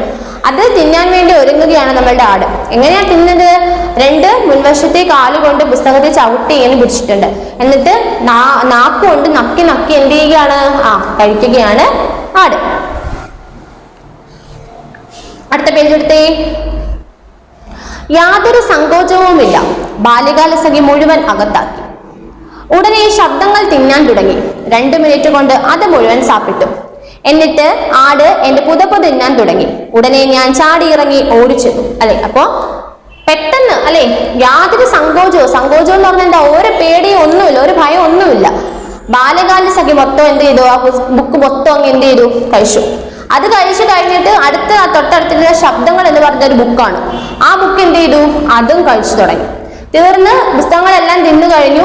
അതിനുശേഷം അദ്ദേഹത്തിന്റെ കട്ടിലിൽ വിരിച്ചിരുന്ന പുതപ്പുണ്ടല്ലോ, നമ്മൾ പറയത്തില്ലേ ബെഡ്ഷീറ്റ് എന്നൊക്കെ പറഞ്ഞത്, പുതപ്പ്, അതെന്ത് ചെയ്തു? തിന്നാനായിട്ട് തുടങ്ങിയപ്പോഴേക്ക് നമ്മളുടെ ഈ കഥാനായകൻ എന്ത് ചെയ്തു? ഈ ചാരുകസേരയിൽ നിന്ന് പെട്ടെന്ന് അങ്ങോട്ട് എനിക്ക് ചാടി ഇറങ്ങി ഓടി അങ്ങോട്ട് ചെന്നു. ഹേ അജസുന്ദരി. അജസുന്ദരി എന്ന് പറഞ്ഞാൽ ആട്. കണ്ടോ, ആടിന്റെ ഒരർത്ഥമാണ് അജസുന്ദരി. അജസുന്ദരി, ഭവതി ആ പുതപ്പ് തിന്നരുത്. അതിന്റെ വില 100 രൂപയാണ്. അതിന്റെ വേറെ കോപ്പി എന്റെ പക്കലില്ല.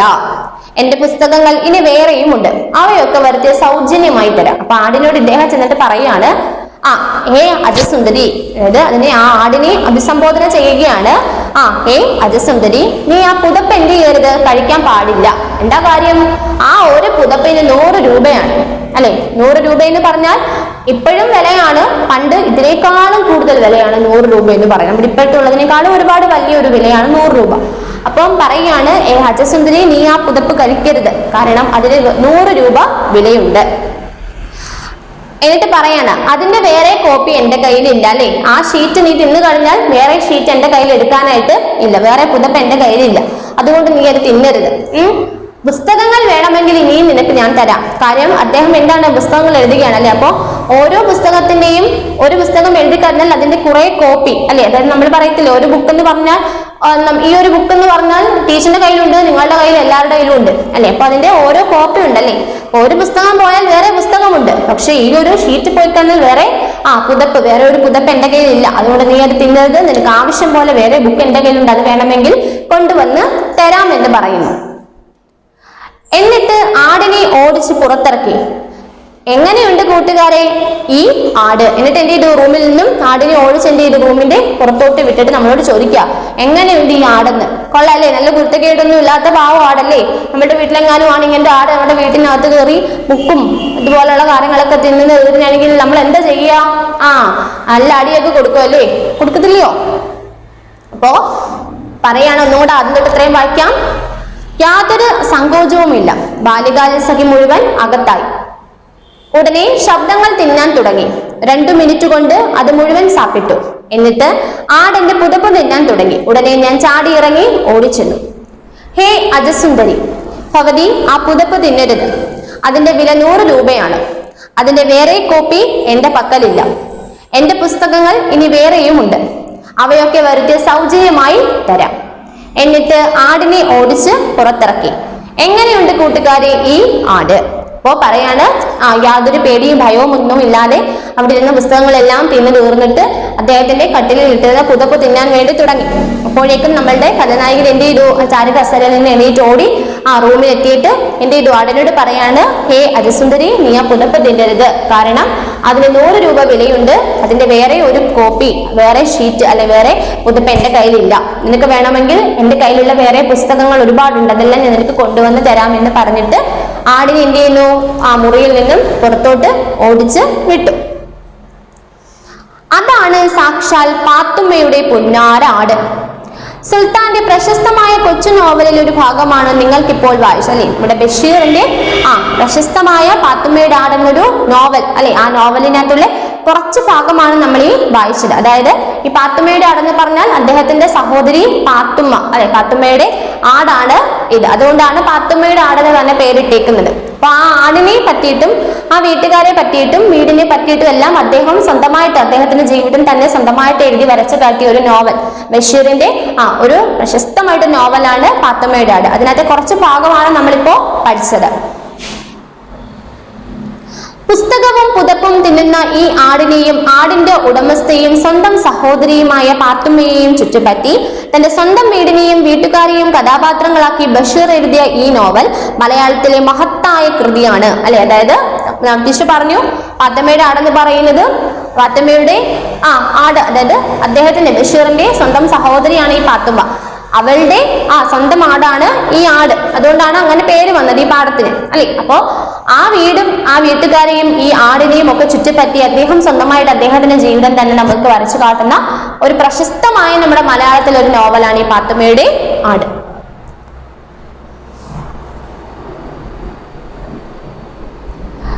ഉമ്മയാണ് പ്രധാന കഥാപാത്രം, അല്ലെ. അദ്ദേഹത്തിന്റെ ഉമ്മ, അല്ലെ. ഉമ്മയെന്ന് പറഞ്ഞാൽ അറിയാലോ, അമ്മ, അല്ലെ. അമ്മയാണ് പ്രധാനപ്പെട്ട ഇതിനകത്തെ കഥാപാത്രം. ബഷീർ കുറെ കാലം നാടൊക്കെ ചുറ്റിക്കറങ്ങിയിട്ട് വീട്ടിൽ മടങ്ങി വന്നിരിക്കുകയാണ്. മൂപ്പരുടെ പക്കൽ ഒരുപാട് പണമുണ്ടെന്നാണ് ഉമ്മയുടെയും അനിയന്മാരുടെയും സഹോദരിമാർക്കുമൊക്കെ വിശ്വസിച്ചിരിക്കുന്നത്. അത് പരമാവധി തട്ടിയെടുക്കാനാണ് ഓരോരുത്തരും ശ്രമിക്കുന്നത്. അപ്പോ ഈ ബഷീർ എന്ത് ചെയ്യുകയാണ്, കുറെ കാലം അദ്ദേഹത്തിന്റെ സ്വന്തം വീട്ടിലില്ല, നാടൊക്കെ ചുറ്റി അവിടെ ഇവിടെയൊക്കെ പോയിട്ട് തിരിച്ച് വീട്ടിൽ വന്നിരിക്കുകയാണ്. അങ്ങനെ തിരിച്ചു വന്നപ്പോ വീട്ടിലുള്ള അമ്മയുടെയും സഹോദരന്മാരുടെയും സഹോദരിയുടെയും ഒക്കെ വിചാരം എന്താണ്, ഇദ്ദേഹം വലിയ ജോലിയൊക്കെ ചെയ്ത് വന്നതാണ്, അപ്പൊ അദ്ദേഹത്തിന്റെ കയ്യിൽ ഒരുപാട് പൈസയൊക്കെ എടുക്കാനുണ്ടായിരിക്കും, വലിയ കാശുകാരനായിരിക്കും എന്നാണ് ഈ നമ്മളുടെ ബഷീറിനെ പറ്റി അവർ വിചാരിച്ചു വെച്ചിരിക്കുന്നത്. അപ്പോൾ അദ്ദേഹത്തിന്റെ കയ്യിലുള്ള കാശ് എങ്ങനെയെങ്കിലും ഒക്കെ വാങ്ങിച്ചെടുക്കണം എന്നുള്ള ഉദ്ദേശത്തോടു കൂടിയാണ് ഇവരെല്ലാരും നിൽക്കുന്നത്. ഒരാൾ മറ്റാരും കാണാതെ പാത്തും പതുങ്ങിയും ഇക്കായെ സമീപിക്കും. എന്നിട്ട് ആവശ്യം പറയും. പൊന്നിന്റെ കമ്മലോ കൊലുസോ കുപ്പായമോ പണമോ ഒക്കെയാണ് ഓരോരുത്തർക്കും വേണ്ടത്.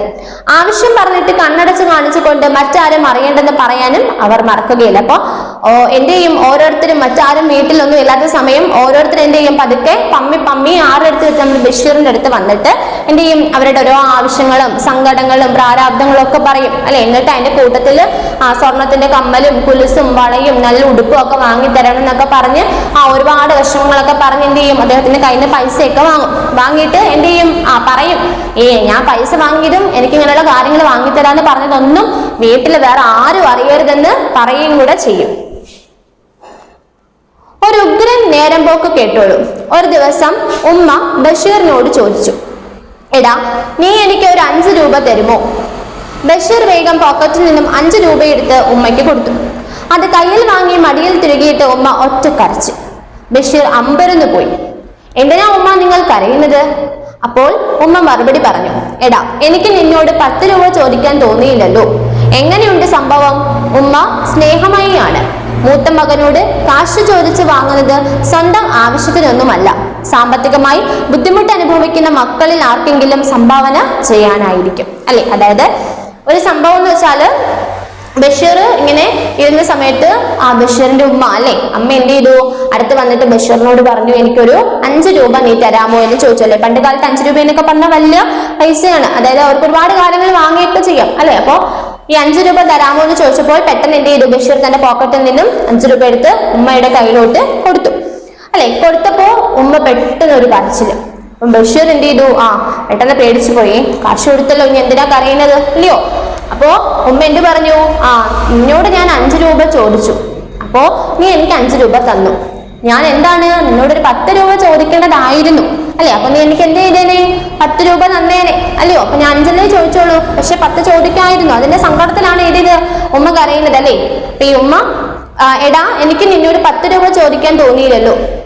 ഇങ്ങനെയുണ്ട് സംഭവം. ഉമ്മ സ്നേഹമയിയാണ്. മൂത്ത മകനോട് കാശ് ചോദിച്ചു വാങ്ങുന്നത് സ്വന്തം ആവശ്യത്തിനൊന്നും ആയിരിക്കില്ല, അല്ലെ. അപ്പോൾ ബഷീർ എന്ന് പറയുന്നത് കുടുംബത്തിലെ മൂത്ത കുട്ടിയാണ്, മൂത്ത മകനാണ്, അല്ലെ. മൂത്ത മകന്റെ കയ്യിൽ നിന്ന് കാശ് വാങ്ങുന്നത് ഉമ്മ കൊണ്ടുപോയി സ്വന്തമായിട്ടൊന്ന് വാങ്ങാനോ ഒന്നും ആയിരിക്കത്തില്ല. പിന്നെ എന്തിനായിരിക്കും? സാമ്പത്തികമായി ബുദ്ധിമുട്ട് അനുഭവിക്കുന്ന മക്കളെയും, അല്ലെ, ആ മക്കളിൽ ആർക്കെങ്കിലും കൊടുക്കാൻ വേണ്ടിയിട്ടായിരിക്കും, അല്ലെ. അവരുടെ വീട്ടിലെ മറ്റ് ഇളയ മക്കൾ എന്ന് പറയുന്നത് സാമ്പത്തികമായും കുറച്ച് ബുദ്ധിമുട്ട് അനുഭവിക്കുന്ന ആളുകളാണെങ്കിൽ അവർക്ക് കൊടുത്ത് അവരുടെ എന്തെങ്കിലും കാര്യം നേടുന്നതിനോ അല്ലെങ്കിൽ അവർക്ക് എന്തെങ്കിലും വാങ്ങി കൊടുക്കുന്നതിനോ അല്ലെങ്കിൽ വീട്ടിലോട്ട് എന്തെങ്കിലും ആവശ്യത്തിനുള്ള സാധനങ്ങൾ വാങ്ങുന്നതിനോ ഒക്കെ ആയിരിക്കും ചിലപ്പോൾ അമ്മ എന്ത് ചെയ്തത് കാശ് വാങ്ങിയത്, അതായത് സ്വന്തം ആവശ്യങ്ങൾക്കൊന്നും ആയിരിക്കില്ല. അപ്പൊ നമുക്ക് ഇന്ന് എന്ത് ചെയ്യാം, അത്രയും പഠിക്കാം. ബാക്കി നമുക്ക് എന്ത് ചെയ്യാം, അടുത്ത ദിവസം പഠിക്കാം. ഓക്കെ, അപ്പൊ ഇന്ന് നമുക്ക് തൽക്കാലം അത്രയും പഠിച്ചു നിർത്തിയതിന് ശേഷം ബാക്കി അടുത്ത ക്ലാസ്സിൽ പഠിക്കാം. ഇന്ന് പഠിപ്പിച്ച ടീച്ചർ ഒന്നുകൂടെ ഒന്ന് വായിക്കാൻ നോക്കിയേ. ആദ്യം തൊട്ട് വായിക്കാം. പാഠം 4, പാത്തുമ്മയുടെ ആട്. ഷാരു കസേരയിൽ ഞാൻ മുൻവശത്തെ വരാന്തയിൽ ഇരിക്കുമ്പോൾ ആരോ കടലാസ വലിച്ചു കയറുന്ന ശബ്ദം കേട്ടു. ഞാൻ ചെറുവാതിലിലൂടെ ഉള്ളിലേക്ക് നോക്കി. അത്ഭുതം, ആ ആട് എന്റെ കിടക്കയിൽ കയറി നിന്നുകൊണ്ട് പുസ്തകം തിന്നുകയാണ്. പെട്ടിപ്പുറത്തു ബാല്യകാല സഖി, ശബ്ദങ്ങൾ എന്നീ 2 പുസ്തകങ്ങളുടെ പുതിയ പതിപ്പിന്റെ ഓരോ കോപ്പി ഇരിക്കുന്നുണ്ട്. അതിൽ ബാല്യകാല സഖിയാണ് ഇപ്പോൾ അത് സാപ്പിടുന്നത്. മുൻകാലുകൊണ്ട് ചവിട്ടിയിട്ട് 2-3 പേജുകളായി നക്കി നക്കി വായിലേക്ക് സ്റ്റൈലായി ചവച്ച് തിന്നുകയാണ്. യാതൊരു സങ്കോചവുമില്ല. ബാല്യകാല സഖി മുഴുവൻ അകത്തായി. ഉടനെ ശബ്ദങ്ങൾ തിന്നാൻ തുടങ്ങി. 2 മിനിറ്റ് കൊണ്ട് അത് മുഴുവൻ സാപ്പിട്ടു. എന്നിട്ട് ആട് എന്റെ പുതപ്പ് തിന്നാൻ തുടങ്ങി. ഉടനെ ഞാൻ ചാടിയിറങ്ങി ഓടിച്ചെന്നു. ഹേ അജസുന്ദരി, ഭവതി ആ പുതപ്പ് തിന്നരുത്. അതിന്റെ വില 100 രൂപയാണ്. അതിന്റെ വേറെ കോപ്പി എന്റെ പക്കലില്ല. എന്റെ പുസ്തകങ്ങൾ ഇനി വേറെയും ഉണ്ട്. അവയൊക്കെ വരുത്തി സൗജന്യമായി തരാം. എന്നിട്ട് ആ ആടിനെ ഓടിച്ചു പുറത്താക്കി. എങ്ങനെയുണ്ട് കൂട്ടുകാരെ ഈ ആട്? അതാണ് സാക്ഷാൽ പാത്തുമ്മയുടെ ആട്, പാത്തുമ്മയുടെ പുന്നാര ആട്. സുൽത്താന്റെ പ്രശസ്തമായ കൊച്ചു നോവലിലെ ഒരു ഭാഗമാണ് നിങ്ങളിപ്പോൾ വായിച്ചത്. പുസ്തകവും പുതപ്പും തിന്നുന്ന ഈ ആടിനെയും ആടിന്റെ ഉടമസ്ഥയും സ്വന്തം സഹോദരിയുമായ പാത്തുമ്മയെയും ചുറ്റിപ്പറ്റി തന്റെ സ്വന്തം വീടിനെയും വീട്ടുകാരെയും കഥാപാത്രങ്ങളാക്കി ബഷീർ എഴുതിയ ഈ നോവൽ മലയാളത്തിലെ മഹത്തായ കൃതിയാണ്. ഉമ്മയാണ് പ്രധാന കഥാപാത്രം. ബഷീർ കുറെ കാലം നാടൊക്കെ ചുറ്റിക്കറങ്ങിയിട്ട് വീട്ടിൽ മടങ്ങി വന്നിരിക്കുകയാണ്. മൂപ്പരുടെ പക്കൽ ഒരുപാട് പണമുണ്ടെന്നാണ് ഉമ്മയും അനിയന്മാരും സഹോദരിമാരും ഒക്കെ വിശ്വസിച്ചിരിക്കുന്നത്. അത് പരമാവധി തട്ടിയെടുക്കാനാണ് ഓരോരുത്തരും ശ്രമിക്കുന്നത്. ഒരാൾ മറ്റാരും കാണാതെ പാത്തും പതുങ്ങിയും ഇക്കായെ സമീപിക്കും. എന്നിട്ട് ആവശ്യം പറയും. പൊന്നിന്റെ കമ്മലോ കൊലുസോ കുപ്പായമോ പണമോ ഒക്കെയാണ് ഓരോരുത്തർക്കും വേണ്ടത്. ആവശ്യം പറഞ്ഞിട്ട് കണ്ണടച്ച് കാണിച്ചുകൊണ്ട് മറ്റാരും അറിയണ്ടെന്ന് പറയാനും അവർ മറക്കുകയില്ല. ഒരു ഗ്രൻ നേരം പോക്ക് കേട്ടോളൂ. ഒരു ദിവസം ഉമ്മ ബഷീറിനോട് ചോദിച്ചു, എടാ നീ എനിക്ക് 5 രൂപ തരാവോ? ബഷീർ വേഗം പോക്കറ്റിൽ നിന്നും 5 രൂപ എടുത്ത് ഉമ്മയ്ക്ക് കൊടുത്തു. അത് കയ്യിൽ വാങ്ങി മടിയിൽ തിരുകിയിട്ട് ഉമ്മ ഒറ്റ കരച്ചു. ബഷീർ അമ്പരന്നു പോയി. എന്തിനാ ഉമ്മ നിങ്ങൾ കരയുന്നത്? അപ്പോൾ ഉമ്മ മറുപടി പറഞ്ഞു, എടാ എനിക്ക് നിന്നോട് 10 രൂപ ചോദിക്കാൻ തോന്നിയില്ലല്ലോ. എങ്ങനെയുണ്ട് സംഭവം? ഉമ്മ സ്നേഹമയിയാണ്. മൂത്ത മകനോട് കാശ് ചോദിച്ചു വാങ്ങുന്നത് സ്വന്തം ആവശ്യത്തിനൊന്നുമല്ല, സാമ്പത്തികമായി ബുദ്ധിമുട്ട് അനുഭവിക്കുന്ന മക്കളിൽ ഒരാൾക്കെങ്കിലും സംഭാവന ചെയ്യാൻ ആയിരിക്കും. അപ്പം ഇന്ന് നമുക്ക് അത്രയും പഠിക്കാം. പാത്തുമ്മയുടെ ആട് എന്നുള്ളത് മലയാളത്തിൽ പ്രശസ്തമായ ഒരു നോവലായിരുന്നു. പാത്തുമ്മയുടെ ആടിനെയും സഹോദരിയെയും വീട്ടുകാരെയും അമ്മയും ഒക്കെ കേന്ദ്ര കഥാപാത്രങ്ങളാക്കി ബഷീർ എഴുതിയ ഒരു പ്രശസ്തമായിട്ടുള്ള നോവലാണ് കേട്ടോ. ബാക്കിയുള്ള കാര്യം നമുക്ക് അടുത്ത ക്ലാസ്സിൽ പഠിക്കാം. അപ്പൊ ടെക്സ്റ്റ് ബുക്ക് നിങ്ങൾ ഇത്ര എന്ത് ചെയ്യുക, നന്നായിട്ട് വായിക്കുക. ടീച്ചർ പഠിപ്പിച്ചിടം വരെ ടെക്സ്റ്റ് ബുക്ക് നന്നായിട്ട് വായിക്കുക. 5 ടൈംസ് വെച്ച് വായിക്കണം കേട്ടോ. വായിക്കുമ്പോൾ തന്നെ നിങ്ങൾക്ക് കഥ മനസ്സിലാവുക തന്നെ ചെയ്യും. ഒരു പാടുമില്ലാത്തൊരു കേട്ടിരിക്കുമ്പോൾ തന്നെ മനസ്സിലാവുന്ന ഒരു കഥയാണ്. Okay, thank you.